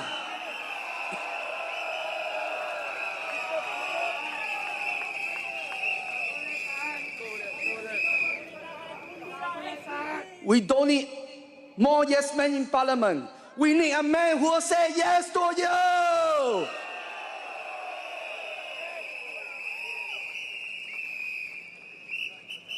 Residents of Sembawang West, the choice is clear. If you want an MP who will work for you, not just watch you struggle, vote for Dr. Chee Soon Juan. You want an MP who fights in Parliament like a tiger, not sleep like a puppet. Vote for Dr. Chee Soon Juan.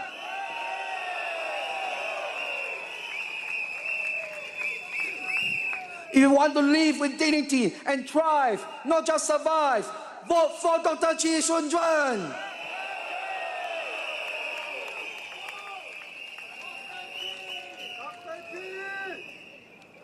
My friends, if you believe that Singapore deserves better, that you will deserve better, then stand with me, stand with Dr. Chee, and let's make history together on May the 3rd.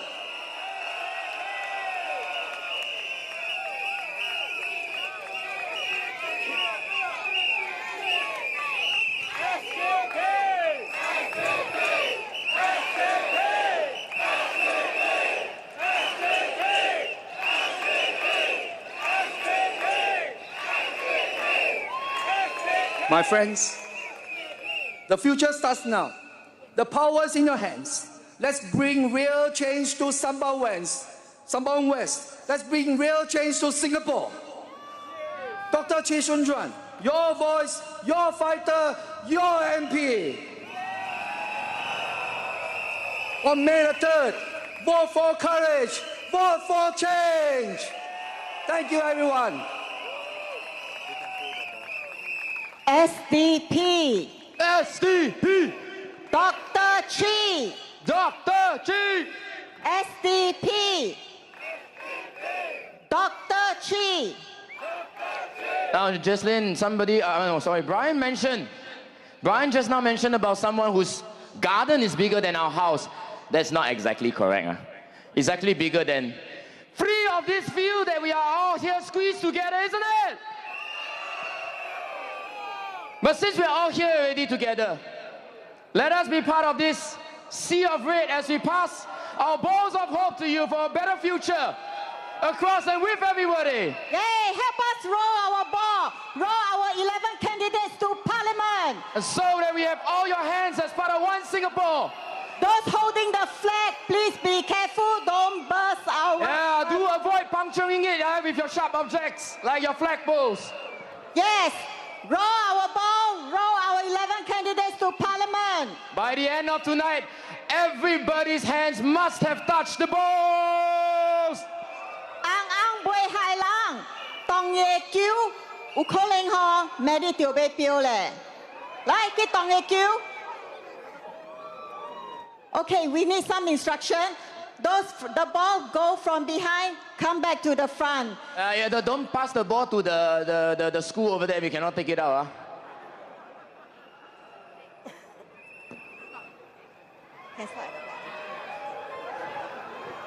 Sorry, what?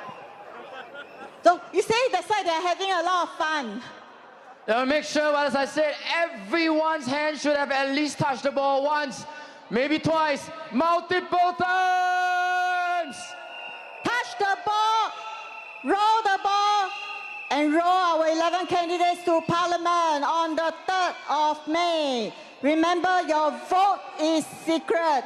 Don't be afraid to vote for SDP.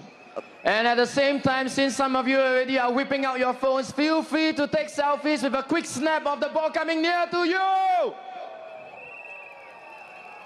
Thank you everyone for your cooperation. We shall now introduce our next speaker.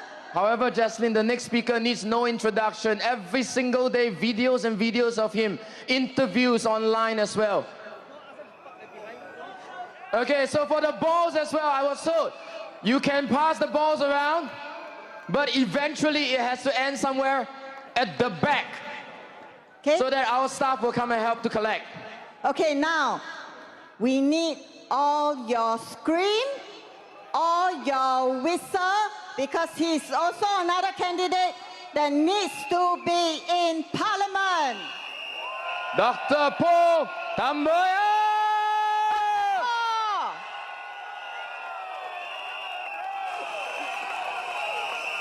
Yeah. It's still a bit fuzzy.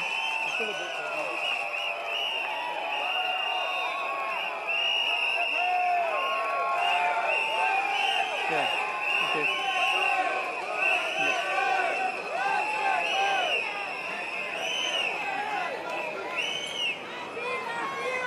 Hello, everyone.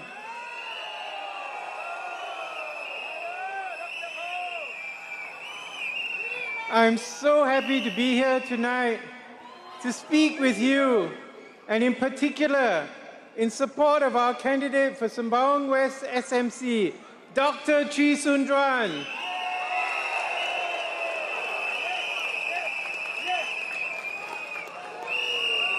I do not need to tell you, but he's a truly unique individual. He's probably one of only 2 politicians in Singapore who can be described as conviction politicians. I'll be honest, the rest of us are actually probably a bit more of a pragmatic politicians. The other one is Dr. Chan Cheng Bok, whose 85th birthday I had the privilege of celebrating this morning in Teban Gardens. Exactly. He wished for PSP in Parliament and SDP in Parliament.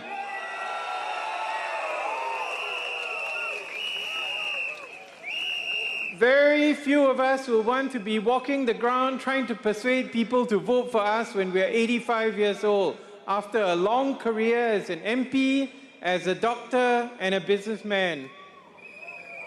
But Dr. Chee's career has had a very different trajectory. Whoa, careful, careful, careful. Don't knock off the... Okay, this way. Yeah, thank you, thank you. So Dr. Chee's career has had a very different trajectory. He got his PhD in neuropsychology from one of the top universities in the United States and returned and very quickly built up a reputation in the field. My aunt, who was an educational psychologist herself and was active in the profession, spoke very highly of him all the way into her 80s. Unfortunately for him, unfortunately for the discipline, but fortunately for Singaporeans, in 1992, Dr. Chee decided to get involved in politics. Of course, the rest is history. He was caught up in some of the changes in the SDP, which you can read about in Loh Koh Young's book, that has been distorted completely by the PAP in this pre-social media era. And there were many people, including many of my family and friends, who thought that Dr. Chee was some crazy guy. In 2013, I remember, I brought my wife for lunch with Dr. Chee, and we went to the Penang place in One North. And I'll never forget this. As I was leaving the place, my wife said to me, "He's a normal person." I said, "Of course he's a normal person." But she said, if you believe what the PAP politicians tell you and what the media tells you, you think he's a psychopath.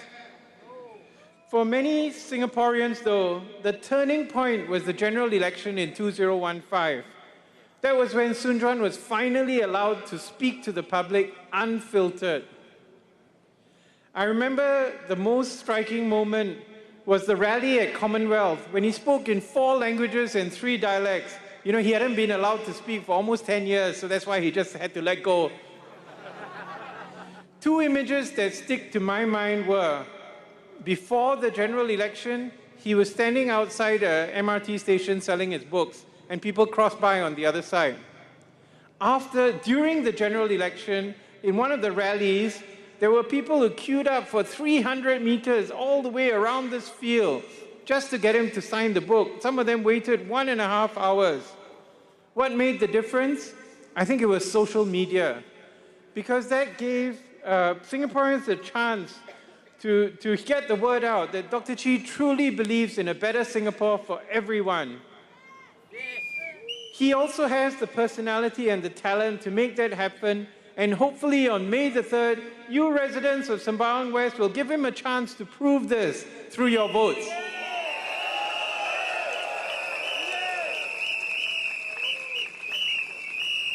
Now, I would like to address some of the issues brought up by the PAP in the last couple of days. First of all, there's this politician who abandoned Aljunied for Sembawang, and then he decided to stop talking about his colleagues who abandoned Punggol for Tampines, abandoned Aljunied for Bukit Batok, abandoned Aljunied again for Ang Mo Kio, abandoned Choa Chu Kang for Punggol, and so on and so forth. I think you know who I'm talking about. So he said he wants to move on. You know, that's what the PAP says when they got nothing more to say. They just want to move on to the next topic, right? And get to the real issues of the campaign. There's another issue that was brought up this morning, and that was the issue of foreign interference. And I want to make it very clear, the SDP is totally against any kind of foreign interference in elections in Singapore. You know, this was brought up recently when a foreigner living in Singapore wrote an article which might have an impact on the foreign affairs in Singapore. And nobody would have thought anything of this article until it was actually highlighted by the wife of our senior minister. Now, she is a very powerful person, one of the most powerful people in the world, powerful women in the world. And in fact, she's so powerful that none of us knows her salary.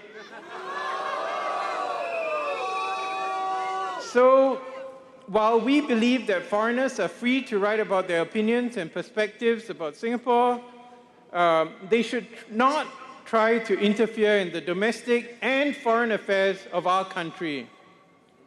The Prime Minister also called for an end to identity politics and said that we should not be a divided people. I totally agree with that. In fact, in a recent video, I called for the CMIO kind of classification to be scrapped. It's totally meaningless when 1 in 5 Singaporeans is married to someone from a different race, including me. It was actually introduced by the colonial authorities as a means to divide and rule the people of Singapore. Terrible, right? It is also exclusionary because it excludes certain communities like the Arabs, the Armenians, and the Jews who have contributed significantly to Singapore's history and current present. The ethnic self-help groups are also unnecessarily divisive, and they lead to duplication and disproportionate allocation of resources. It is high time for the PM to walk the talk and get rid of the CMIO classification. Cherian George put it very well as he explained how the so-called fault lines in Singapore society are generally portrayed as being between the people, the different ethnic groups, the different religious groups, etc., rather than between the ruler and the ruled. And that is where the true fault lines really are. And this happened during the colonial era and has continued during the PAP era. More importantly, there have been major issues raised by the PAP about the living wage proposals made by the SDP and other parties. Former senior civil servant Jeffrey Xiao called the minimum wage a political rather than a practical solution. And he preferred the so-called progressive wage model, which gives certain workers the right to a basic wage, provided they meet certain strict criteria. Ms. Gan Xiaohuang said that the minimum wage is an easy way out. I'm not so sure why the PAP is so enamored of complicated solutions. But frankly, having a guaranteed living wage, no matter what people do, is one sure way to ensure that a job in Singapore provides at least the basic essentials for our families. It also ensures that there's fair competition with foreigners for jobs, and that migrant workers are not exploited simply because they're willing to work for lower wages. Just last year, we heard about a bus company that was offering up to $5,000 as starting pay for bus drivers. And you know what? They attracted 1,300 Singaporeans to apply for 20 to 30 jobs. So that just proves that Singaporeans are not picky. We just want a job that provides a living wage that can support our families.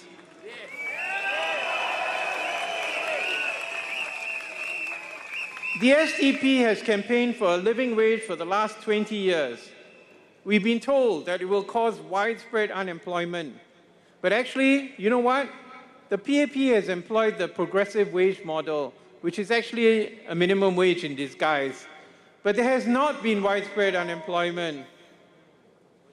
So tonight, for the bulk of my message, I'm going to talk to you about the third pillar of SDP's manifesto, which is respect for our planet. So T is taxes, H is healthcare, R is respect for our planet. And this refers to climate change. Many people think that climate change is some airy-fairy idea dreamed up by academics trying to preserve their jobs. But the reality is that climate change is happening around us, and we cannot deny it, even if we try to. Last year, 2024, was the hottest year on record in Singapore since they started recording temperatures. It tied with one of the earlier years in this century. And this effect of climate change is quite significant. In my own field, rises in temperature around us, environmental temperature, can increase dangers to human health. For example, cold-blooded insects such as mosquitoes can live longer and can bite us more and spread diseases when it's only 1 or 2 degrees hotter than usual. While the exact contribution of human efforts and human activity to climate change is debatable, there is no question that if you continue to burn fossil fuels, you are literally adding fuel to the fire that's burning our planet. So in our climate change paper, we call on the government to accelerate the transition from fossil fuels to renewable energy.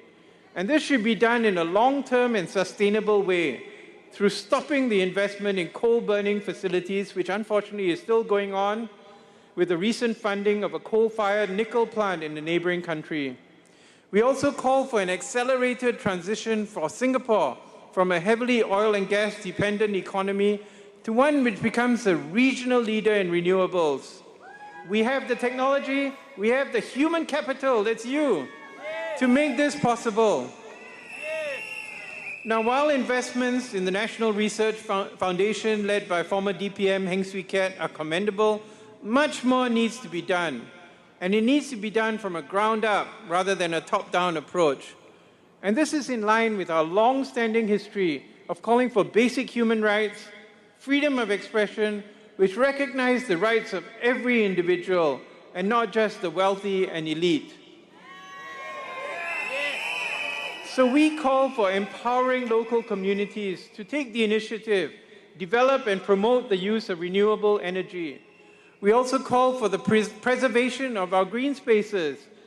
There are rewilding efforts which are underway, but the relentless quest by the PAP to increase our population to some mysterious target which they refuse to say is caused the destruction of the Tengah forest, the destruction of significant parts of the Clementi and Dover forests, and even the large swathes of the Kranji forest just nearby. So removing the green lungs of the city will have an adverse effect, not just on the air that we breathe, but also on our mental health and well-being. So we call for a moratorium on all forest cutting activity, including the secondary forests, as well as for the environmental impact analysis to be taken seriously. We have only one planet and one tiny island nation. We need to work together as one people, regardless of race, language, or religion, to protect what we have been given, to be good stewards of what we have, to ensure that we do not allow the destructive forces of the fossil fuel industry to literally consume us to death. We owe it to future generations. Many of us think that all these things will happen after we're long gone. But it is the children to whom the future belongs. That is certainly not the Singaporean way, and it is definitely not the SDP way, as we want a Singapore where everyone can thrive, and babies can grow up in a world not just surviving the coming climate crisis, but thriving. Vote for change. Vote for the SDP. Thank you.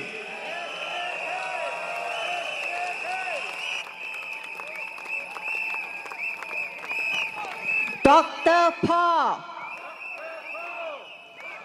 You know, Dr. Paul reminded us that it was Dr. Tan Cheng Bok's birthday today. Yes. So why not you join us? Let's give Dr. Tan a gift.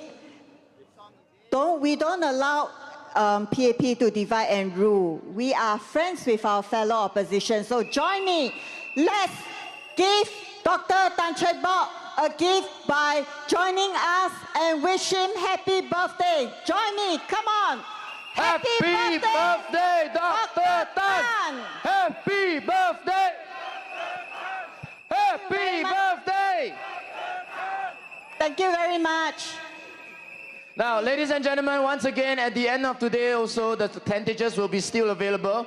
I will implore you to purchase any of our merchandise, including books like this, stating, it starts with a dream.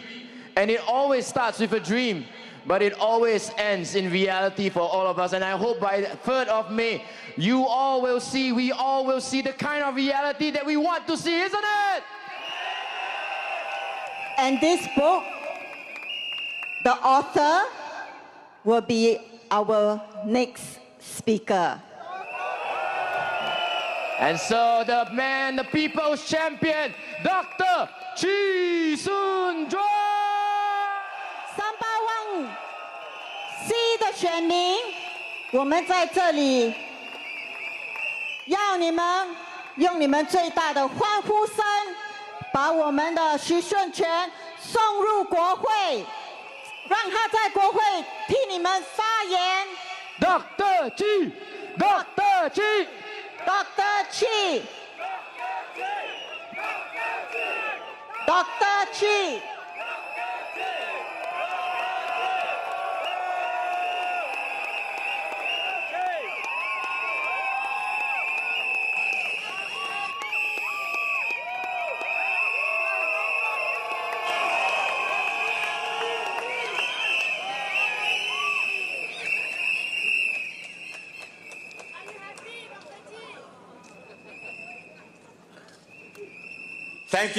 Thank you, everybody.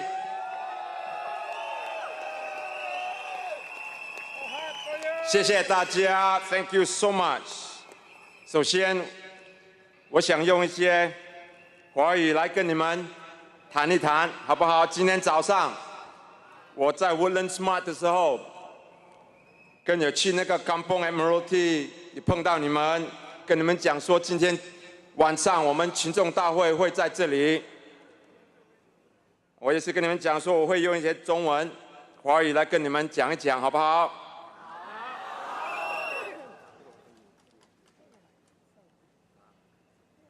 我以前中文讲了，大家讲的 No 3 No 4，在学校的时候，英华学校，华文都能念了7、8招，每次都不及格，拿到 F。但回到家里的时候，妈妈就骂说为什么拿到 F， 我就跟她讲 F is for fantastic， 所以没有问题吧哈。我还记得我在 Secondary 4的时候口试啊，老师问我们就你看的杂志是什么？哪一个杂志？那我就看到了老师这样，老师什么是叫杂志啊？啊，然后就跑去跑去美国。念书，美国在念书的时候就认识我现在太太。问题是说，她刚开始的时候他们都是台湾人，啊，那开始的讲的咿咿啊啊，讲不通，他们就没有办法，就想要认识他就没有办法。那回来到新加坡的时候，我参加民主党的时候，有一位，他名字叫王汉照。他以前是我们的副主席，党的副主席。跟他聊天的时候，他有教我很多政治的东西，然后也是有跟他学过来一些政治的问题。我们最重要的，在这个大选的时候，最重要的一点。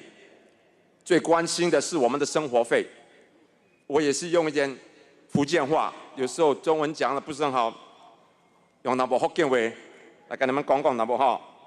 我们最关心的是我们的生活费，那么现在的起价，样样东西都在起价，对不对？你现在去咖啡店，你一杯咖啡以前是9毛1块，现在有没有快4、快5？啊，你去。省熊，你去 NTUC， 你买了一盒那个蛋，以前就是3块多，变成6块多。现在，你买那个Meiji的牛奶，以前我知道大概是6块钱，现在起到快要7块。然后没有关系 ，Mr. Lawrence Wong 总理他跟我们讲说你们不怕，我会给你们 CDC voucher， 送你们礼物。你们开玩笑？你这个 CDC voucher 哪里够用？还有呢，他送我们礼物啊！你要送我们礼物，你要用自己的钱嘛，你用自己的钱啊，你咪叫我人的钱啊，讲啦啊，可能送了 present。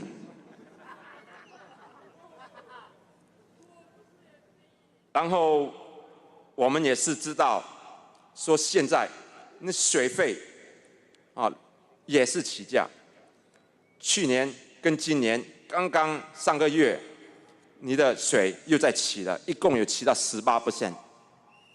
去年每一年呐、从2018年到去年，我们的车费 bus MRT fares 一直在起。你的车油，你们开车的已经知道，2021年的时候起了23%。你的电 gas 也是在起。每一样东西，你如果是有小孩子，你们知道，念大学 NUS、NTU、SMU， 每个他们住的地方 dormitories 也是在起。你扫头开率 Town Council 的费也是在起，变本所也是起给，物件拢起个了，连 GST 也是给咱起7%，起到9%。按了，黄总理来跟我们讲，说我要送你们礼物。这个不是像他帮我们的脚跟他弄断，然后给我们那个轮椅，说我送给你坐。我最关心的就是阿伯阿姆，你们拿到这个 CDC voucher， 你们要会想，不要让 PAP 相信 PAP 投他们的票。你们也是要想到你们的孩子、你们的孙子，他们的生活压力也是很高。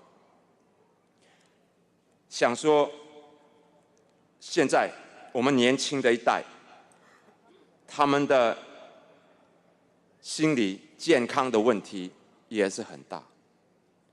我跟你们讲哦，27%，差不多1/4的年轻的人，他们说前几个月啊，他们有感觉到压力很大，他们有想到要自杀。所以你们要投票这次的时候，你们要好好去考虑，不要只是为了 PAP， 为了政府送给我们 CD voucher， 我们就要投他们的票。我们要会好好的想，好不好？另外一件事，就是我要跟你们提出来的，就是王以康先生一直讲说我是从 Bukit Batok 跳来这边三巴旺西。我要跟他讲一句话 ，Mr. Wang， 你好些不？我们现在的问题这么大，生活费、医药费、车费，样样东西都这么问题这么大，你不要讲，你不要提出来跟选民讲，你还要讲到我不给巴豆的以前的事情。啊，那你呢？啊，你从那个 originate 跳来这边三巴旺，你说什么？他说哦 ，because of strategy。PAP 做的是 strategy， 反对党做的就是错误。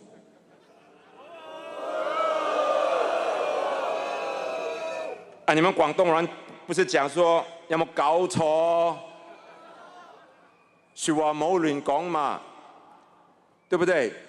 所以我們這件事，我們真的要小心。哦，在这里的时候，我们这个大选事情真的很，我们的问题就是很大。我想跟你们讲的，就是说，你们下个星期六要去投票的时候，你们真的要考虑，不要一直去听 PAP 的话。如果你们有邻居，你们有朋友们，跟他们讲一讲，说很重要这次的大选。如果我们这样继续下去，我们的问题会更多，会更大。你们要好好去想，下个星期六来投我们的票，投民主党的票。谢谢你们 ，Thank you。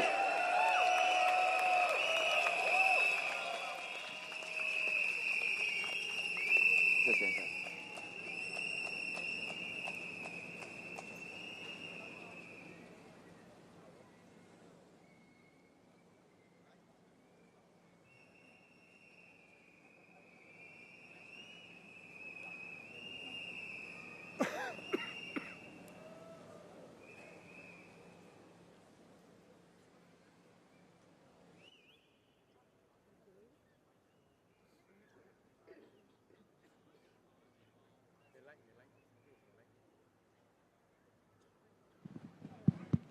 All right, ladies and gentlemen, a slight technical difficulty, but give us a few minutes to sort it out. Once again, can we give a cheer for the Chee?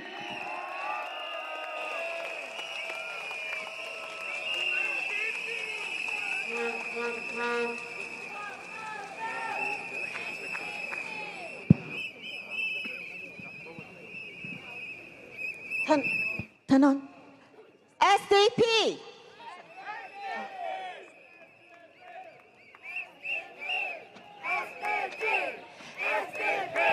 Dr. Chee. SDP.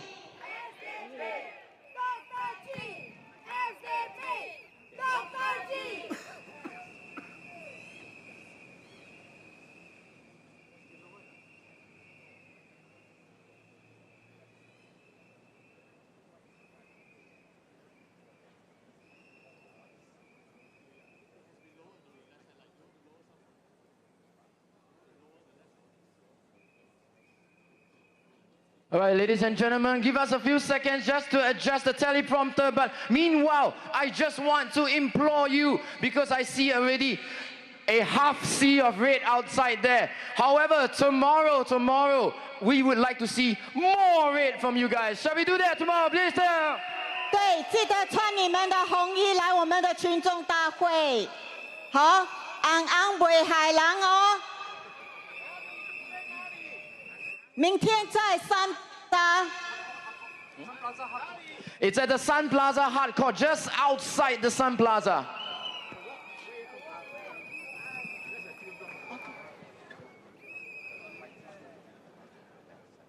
You tell them first.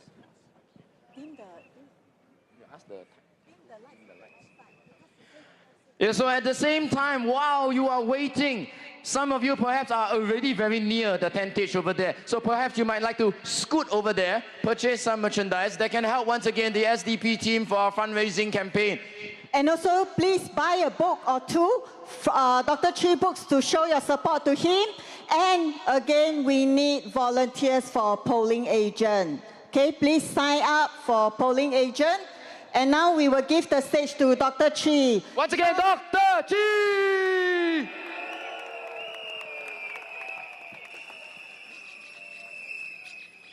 Thank you again, one and all. Now, before they announced the boundaries in this election, many people told me that Bukit Batok would not exist as an SMC. It would be redrawn into a GRC.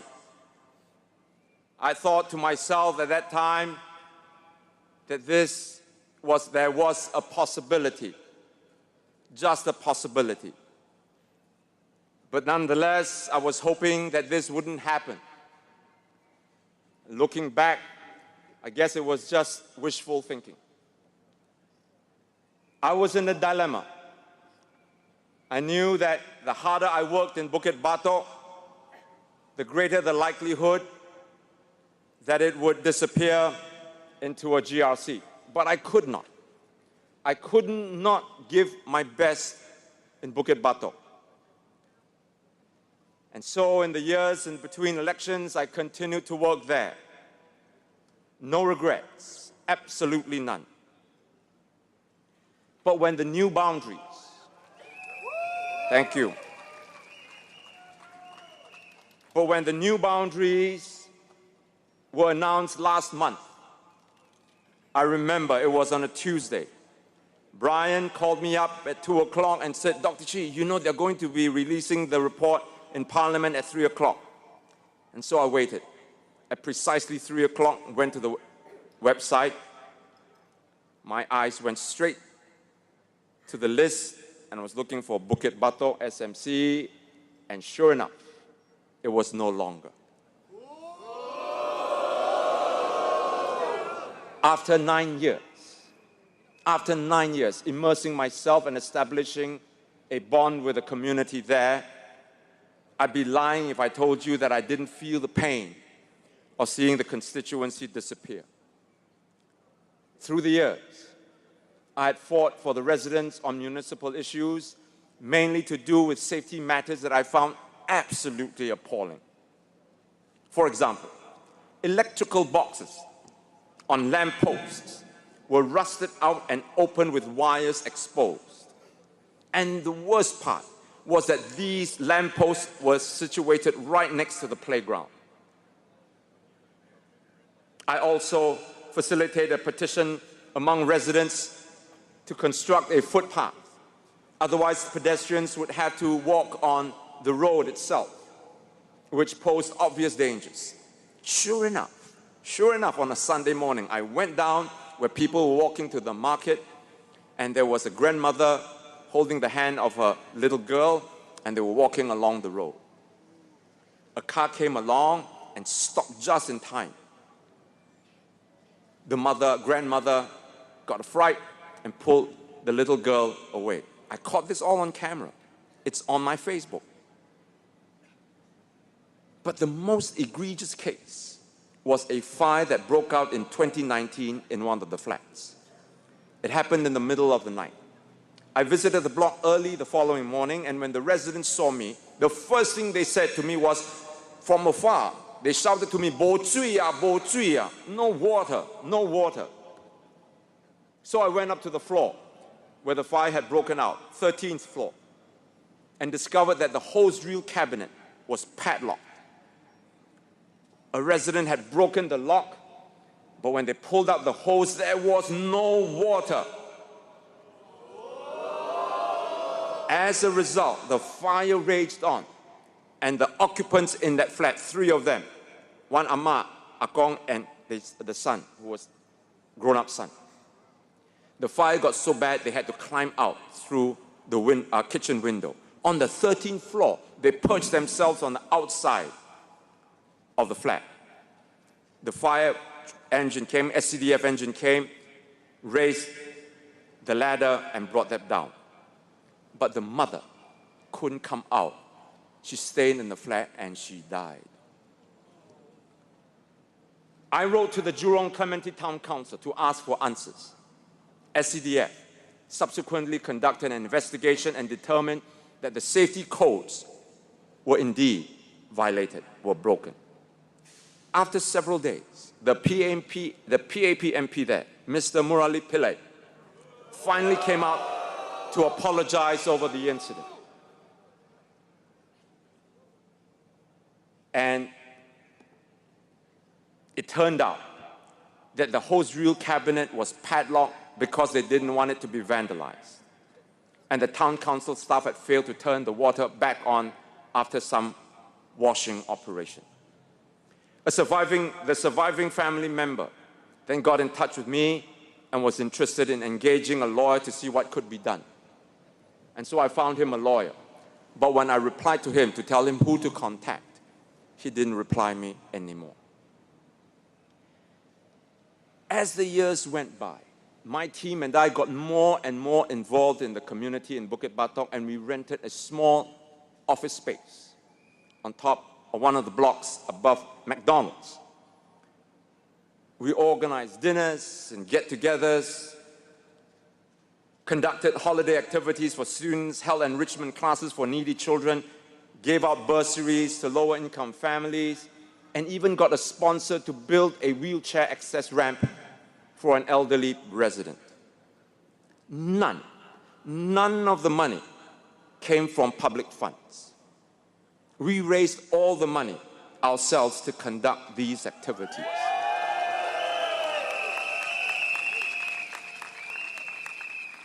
Everything I did, everything my team conducted through the years are chronicled in my Facebook for all to witness. It was 9 years of painstaking hard work. Then, without explanation, they arbitrarily took everything that I had worked for. It went up in a political fire that afternoon. I was helpless. I could only watch as I saw all my work going up in flames. Tell me, my friends, if you were me, how would you feel? So you can imagine how I felt when Mr. Ong Ye Kung and Ms. Po Lee San asked me to explain why I abandoned Bukit Batok.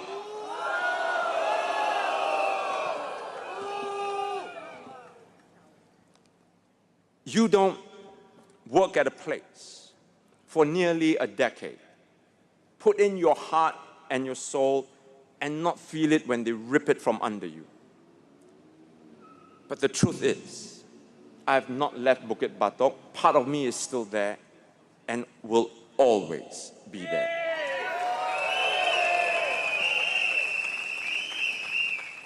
I know every block, every coffee shop, every basketball court there. I think I know Bukit Batok even better than Mr. Murali himself.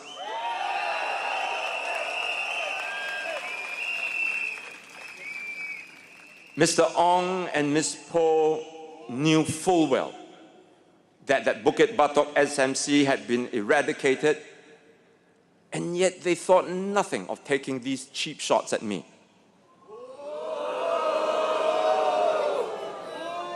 And yesterday, Mr. Alex Yam has jumped into the fray and piled it on, saying that I had broken my promise.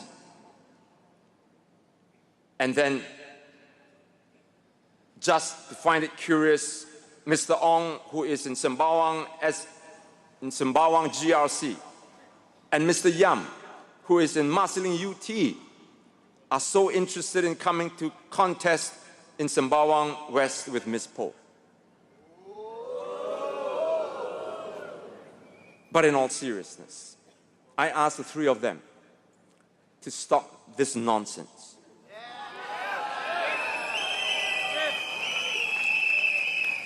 Don't let's sink into gutter politics again, please. You're all better than that. Elections are a time when parties present their policies and platforms and then persuade the people for support.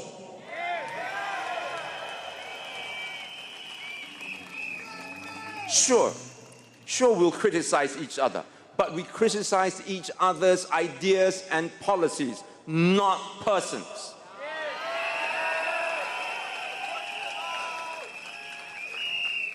In all my years of politics, I have stayed away from engaging in personal attacks against my opponents. I didn't do it with Mr. Murali in Bukit Batok, and I don't intend to start now with Ms. Po. When I first bumped into Ms. Po Lee San at Woodlands Mart, we greeted each other and we exchanged pleasantries. She came across as rather affable, and that impression hasn't changed. I may disagree with her on her stance on certain issues, but I don't let that disagreement stray into my views of her as a person.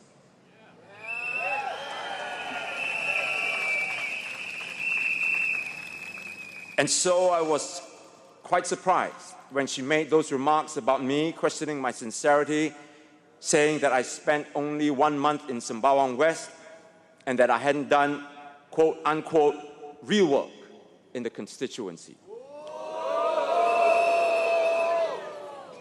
This is hitting below the belt and unworthy of a good election contest. Why didn't she say the same about a colleague when he left Aljunied to come to Sembawang? Not to mention some of the others who jumped from the east to the west and then back again. And there's another side to this type of campaigning. Ladies and gentlemen, younger Singaporeans, many of whom are youths and may not be able to vote yet, but they are watching. When they see one side burning down the house of their opponent and then accuse him of running away, how do you explain to them that moral values matter? When these youths run for councillors or prefects or student leaders, is the message to them, do anything, say anything to get elected? What's the point of having moral education then? How do MPs project moral leadership and be role models for these young people? It is that kind of silliness that puts people off politics. Again, I urge Mr. Ong, Mr. Yam, Ms. Po to have some respect for the electoral process and to demonstrate the decorum and ethical rectitude befitting of a general election.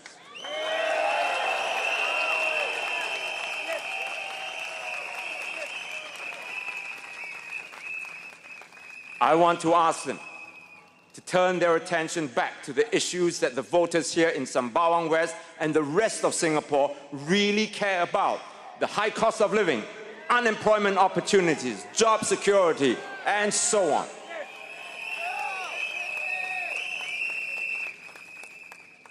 In fact, I would like to invite Mr. Ong and Ms. Po to have breakfast with me tomorrow at Woodlands Mart.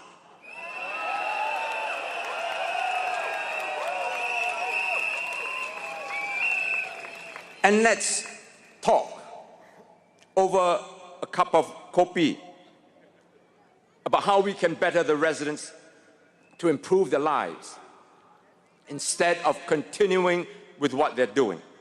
Voters expect better from them.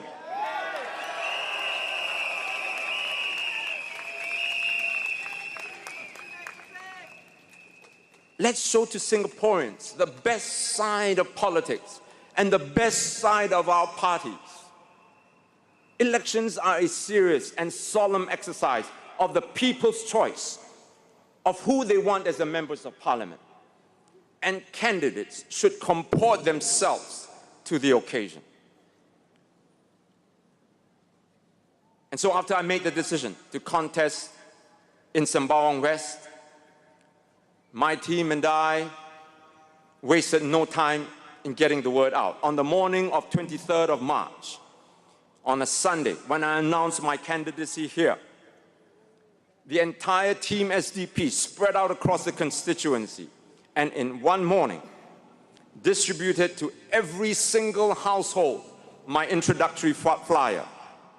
I repeat,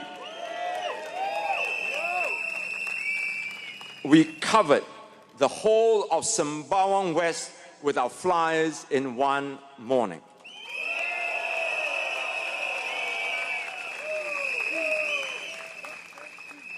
That is quite a feat, even if I say so myself. And I want to thank my election agent, Irene Tay, for the meticulous planning and the diligent execution of the entire operation. But that was only just the beginning. I still wanted to visit all of you at home. That same team now knuckled down and went around the different blocks and visited every single one of the units in every single block. And this was done in less than 3 weeks.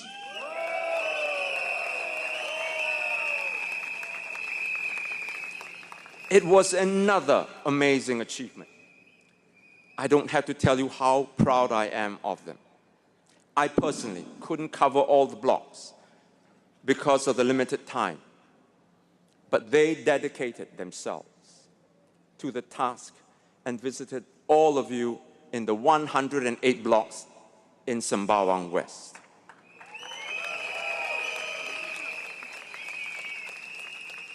No money can buy that kind of dedication and passion. I have no free car park to give them, no cushy jobs in the government companies to offer them. They worked on pure passion and the desire to get me into Parliament. They have my eternal gratitude.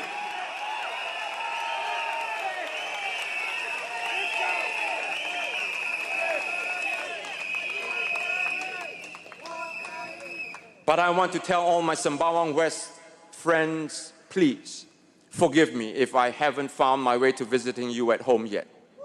I will continue to do as much as I can in the little time that I have left in this election.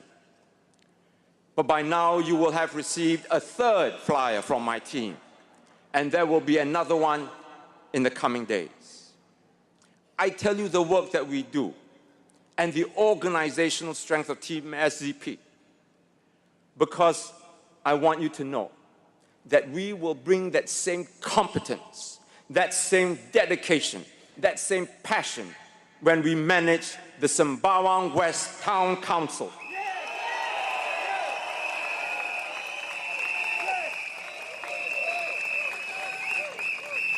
Not only will we match the PAP's level of management, but we will surpass it.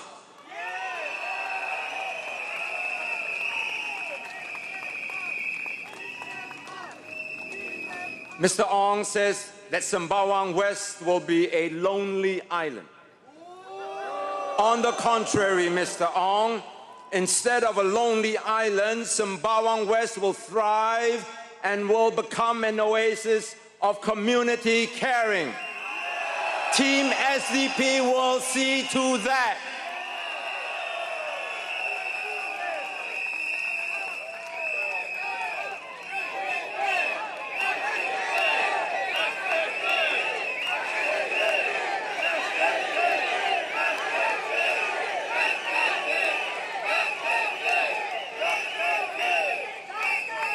We will transform this constituency into a living, breathing community of hearts and hands, a beacon for the rest of Singapore to follow.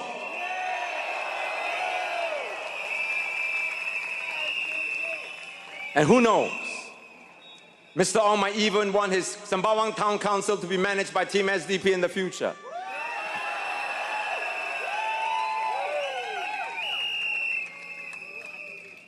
This estate is much more than just a set of streets and multi-story car parks.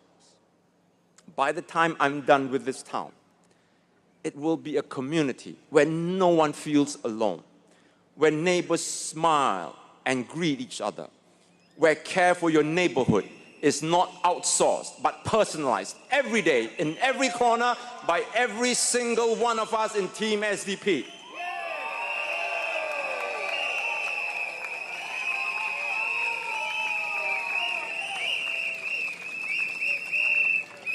I want laughter, not cold concrete. I want warm hearts, not passionless stares. You see, ladies and gentlemen, we don't need to wait for permission to care.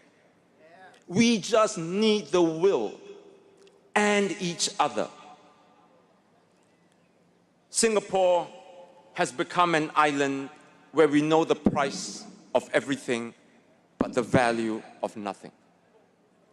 Somewhere along the way in the last 60 years, we lost the ability to care, the ability to be compassionate. Somehow, caring for one another has become a dirty word. We are constantly told that no one owes us a living, and there's no such thing as a free lunch. We've lost our soul, that very quality that makes us human. Well, I intend to change that, starting with Sembawang West.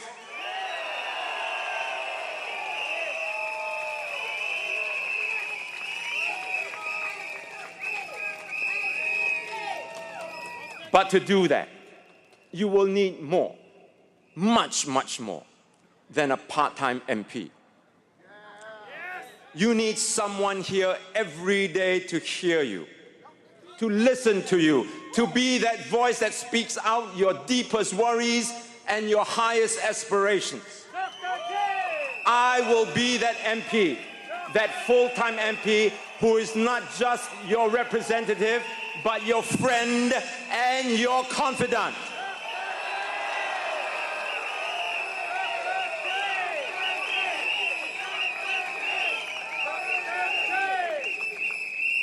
And I make you this pledge, voters at Sembawang West, that I will not outsource the running of your town council to a third-party profit-making company. Because that is what the present PAP MPs are doing. This will have two effects. One, you will have my personal attention and care. And two, the town council will cut down on operating costs by not having to pay the managing agent's fee. We will directly employ capable professionals who have the heart for Sembawang West, rather than let the managing company choose their own staff who may or may not care about the estate.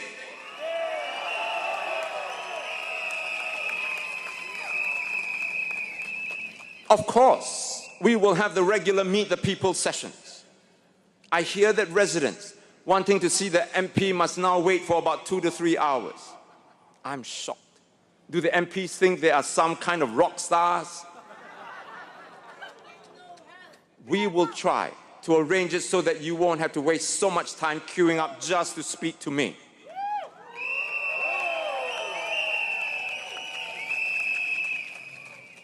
On top of this, Meet the People sessions, I will also conduct town hall meetings so that we can discuss issues and policies that affect you and your family. Anything and everything, from healthcare costs to your children's education to mental health support, we will organize such meetings so that I can hear you say and then take them with me to Parliament.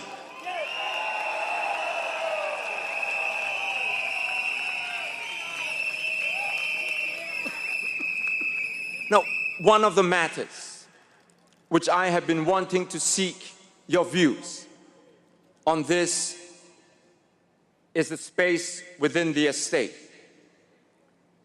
When I first came to Sembawang West, what I noticed was that all the buildings were very close together.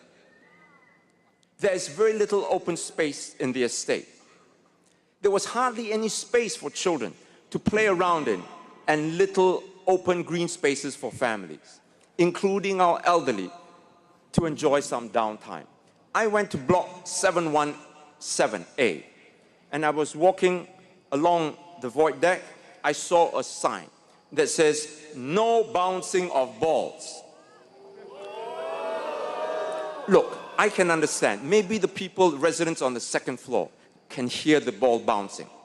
But that speaks to the issue, right? Where do we have space for children to play, for children to romp around in? That is a huge problem within the estate.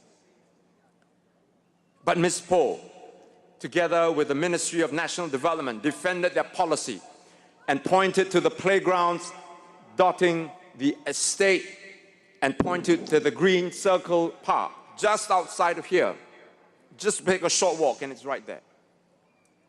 They said, oh, the park was just so big and so big. I went down to take a look at it. I started from one end. I took a stroll, not a brisk walk. I took a stroll with my wife. And we finished it in all of 4.5 minutes. Of course, they say there's another park, but not much bigger than Green Circle Park on Woodlands Crescent. But these are not open green spaces, which are essential for the development of strong mental health. Even the Ministry of National Development has acknowledged this. And the PAP keeps saying that they share this ample open green space for Singaporeans to enjoy. I say that this is not enough, including Sembawang West residents. They continue to suffer from a mental health crisis due to overcrowding and lack of space in Singapore.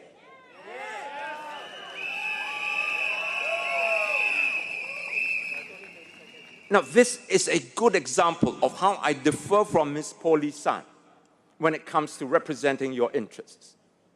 Some of you had asked me to raise this issue of this lack of open green spaces within the estate. I wanted to organize town hall meetings with you to discuss this issue and to ask residents how they felt about mental health in Singapore. And I wanted to talk to them about what they would consider were appropriate alternatives. So I applied to the Sembawang Town Council for a space at a void deck or a hall at the Galaxy CC together with you, the residents. But both applications were denied. But if I am your MP, I would be able to use the common spaces for town hall meetings, and this is one of the first things I will do if I am elected. Then Mr. Ong Ye Kung said that he wanted to bring in 100 horses from the former turf city in Bukit Timah. Do you know how much land you need to build stables and paddocks and fields for 100 horses? If you can do that, why can't you find space for Sembawang West residents? I raised the issue of green open spaces because of the mental health crisis we are facing in Singapore.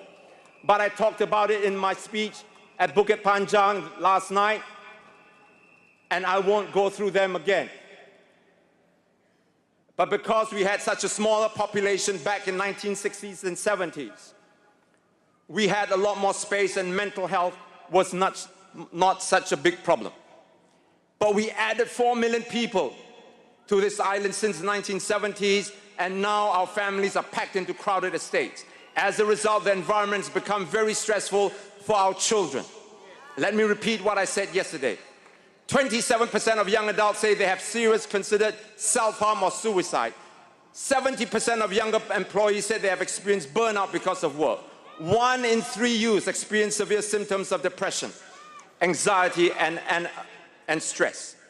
As Health Minister, Mr. Ong Ye Kung should talk about what he can do to improve the mental health of residents in Sembawang West and the whole of Singapore, rather than having this weird obsession with my not contesting in the non-existent SMC.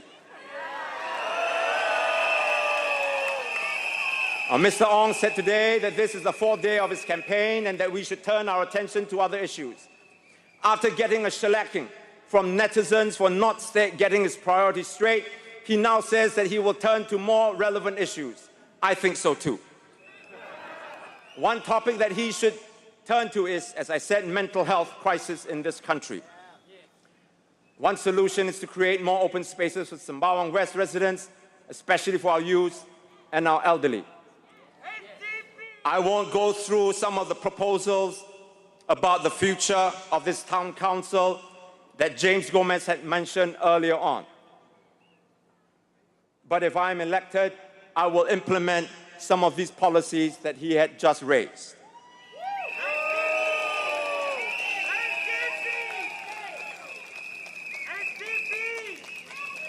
There was one resident who said, emailed me whether if I'm elected, whether the projects in the pipeline, like widening pathways and shaded walkways, will continue smoothly. My answer is a resounding yes. This new town council will make sure that the government will continue with its projects, because these are neutral bodies and they don't care which party runs the town council. They will continue to do what they have been tasked to do.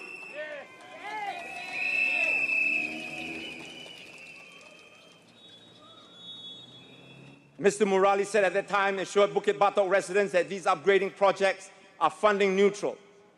And they mean, and I quote, that these projects do not depend on whether the PAP wins or loses. Mr. Low, continue. Would you be able to form a residence committee to continue the ongoing outreaches and activities? What are your common platforms to engage with your party? I've already highlighted that over and above Meet the People sessions, we will have regular town halls. And most importantly, I will be here on a daily, full-time basis, and you will have my undivided attention as your MP.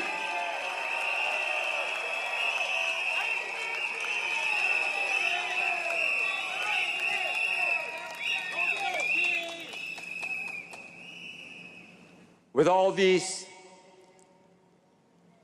duties, what I will do is continue to serve this constituency and make sure that everything runs on time and is finished on time. When you, Sembawang West voters, step into the polling booth next Saturday, don't do it nervously. Don't do it uncertainly. Instead, do it confidently and do it with pride and put that cross beside my name. And I promise you that I will make you proud to say that I am from Sembawang West and I voted for SDP. Thank you. Good night. Thank you, everybody. Thank you, Dr. Chee. And we will see you all tomorrow evening at Sun Plaza.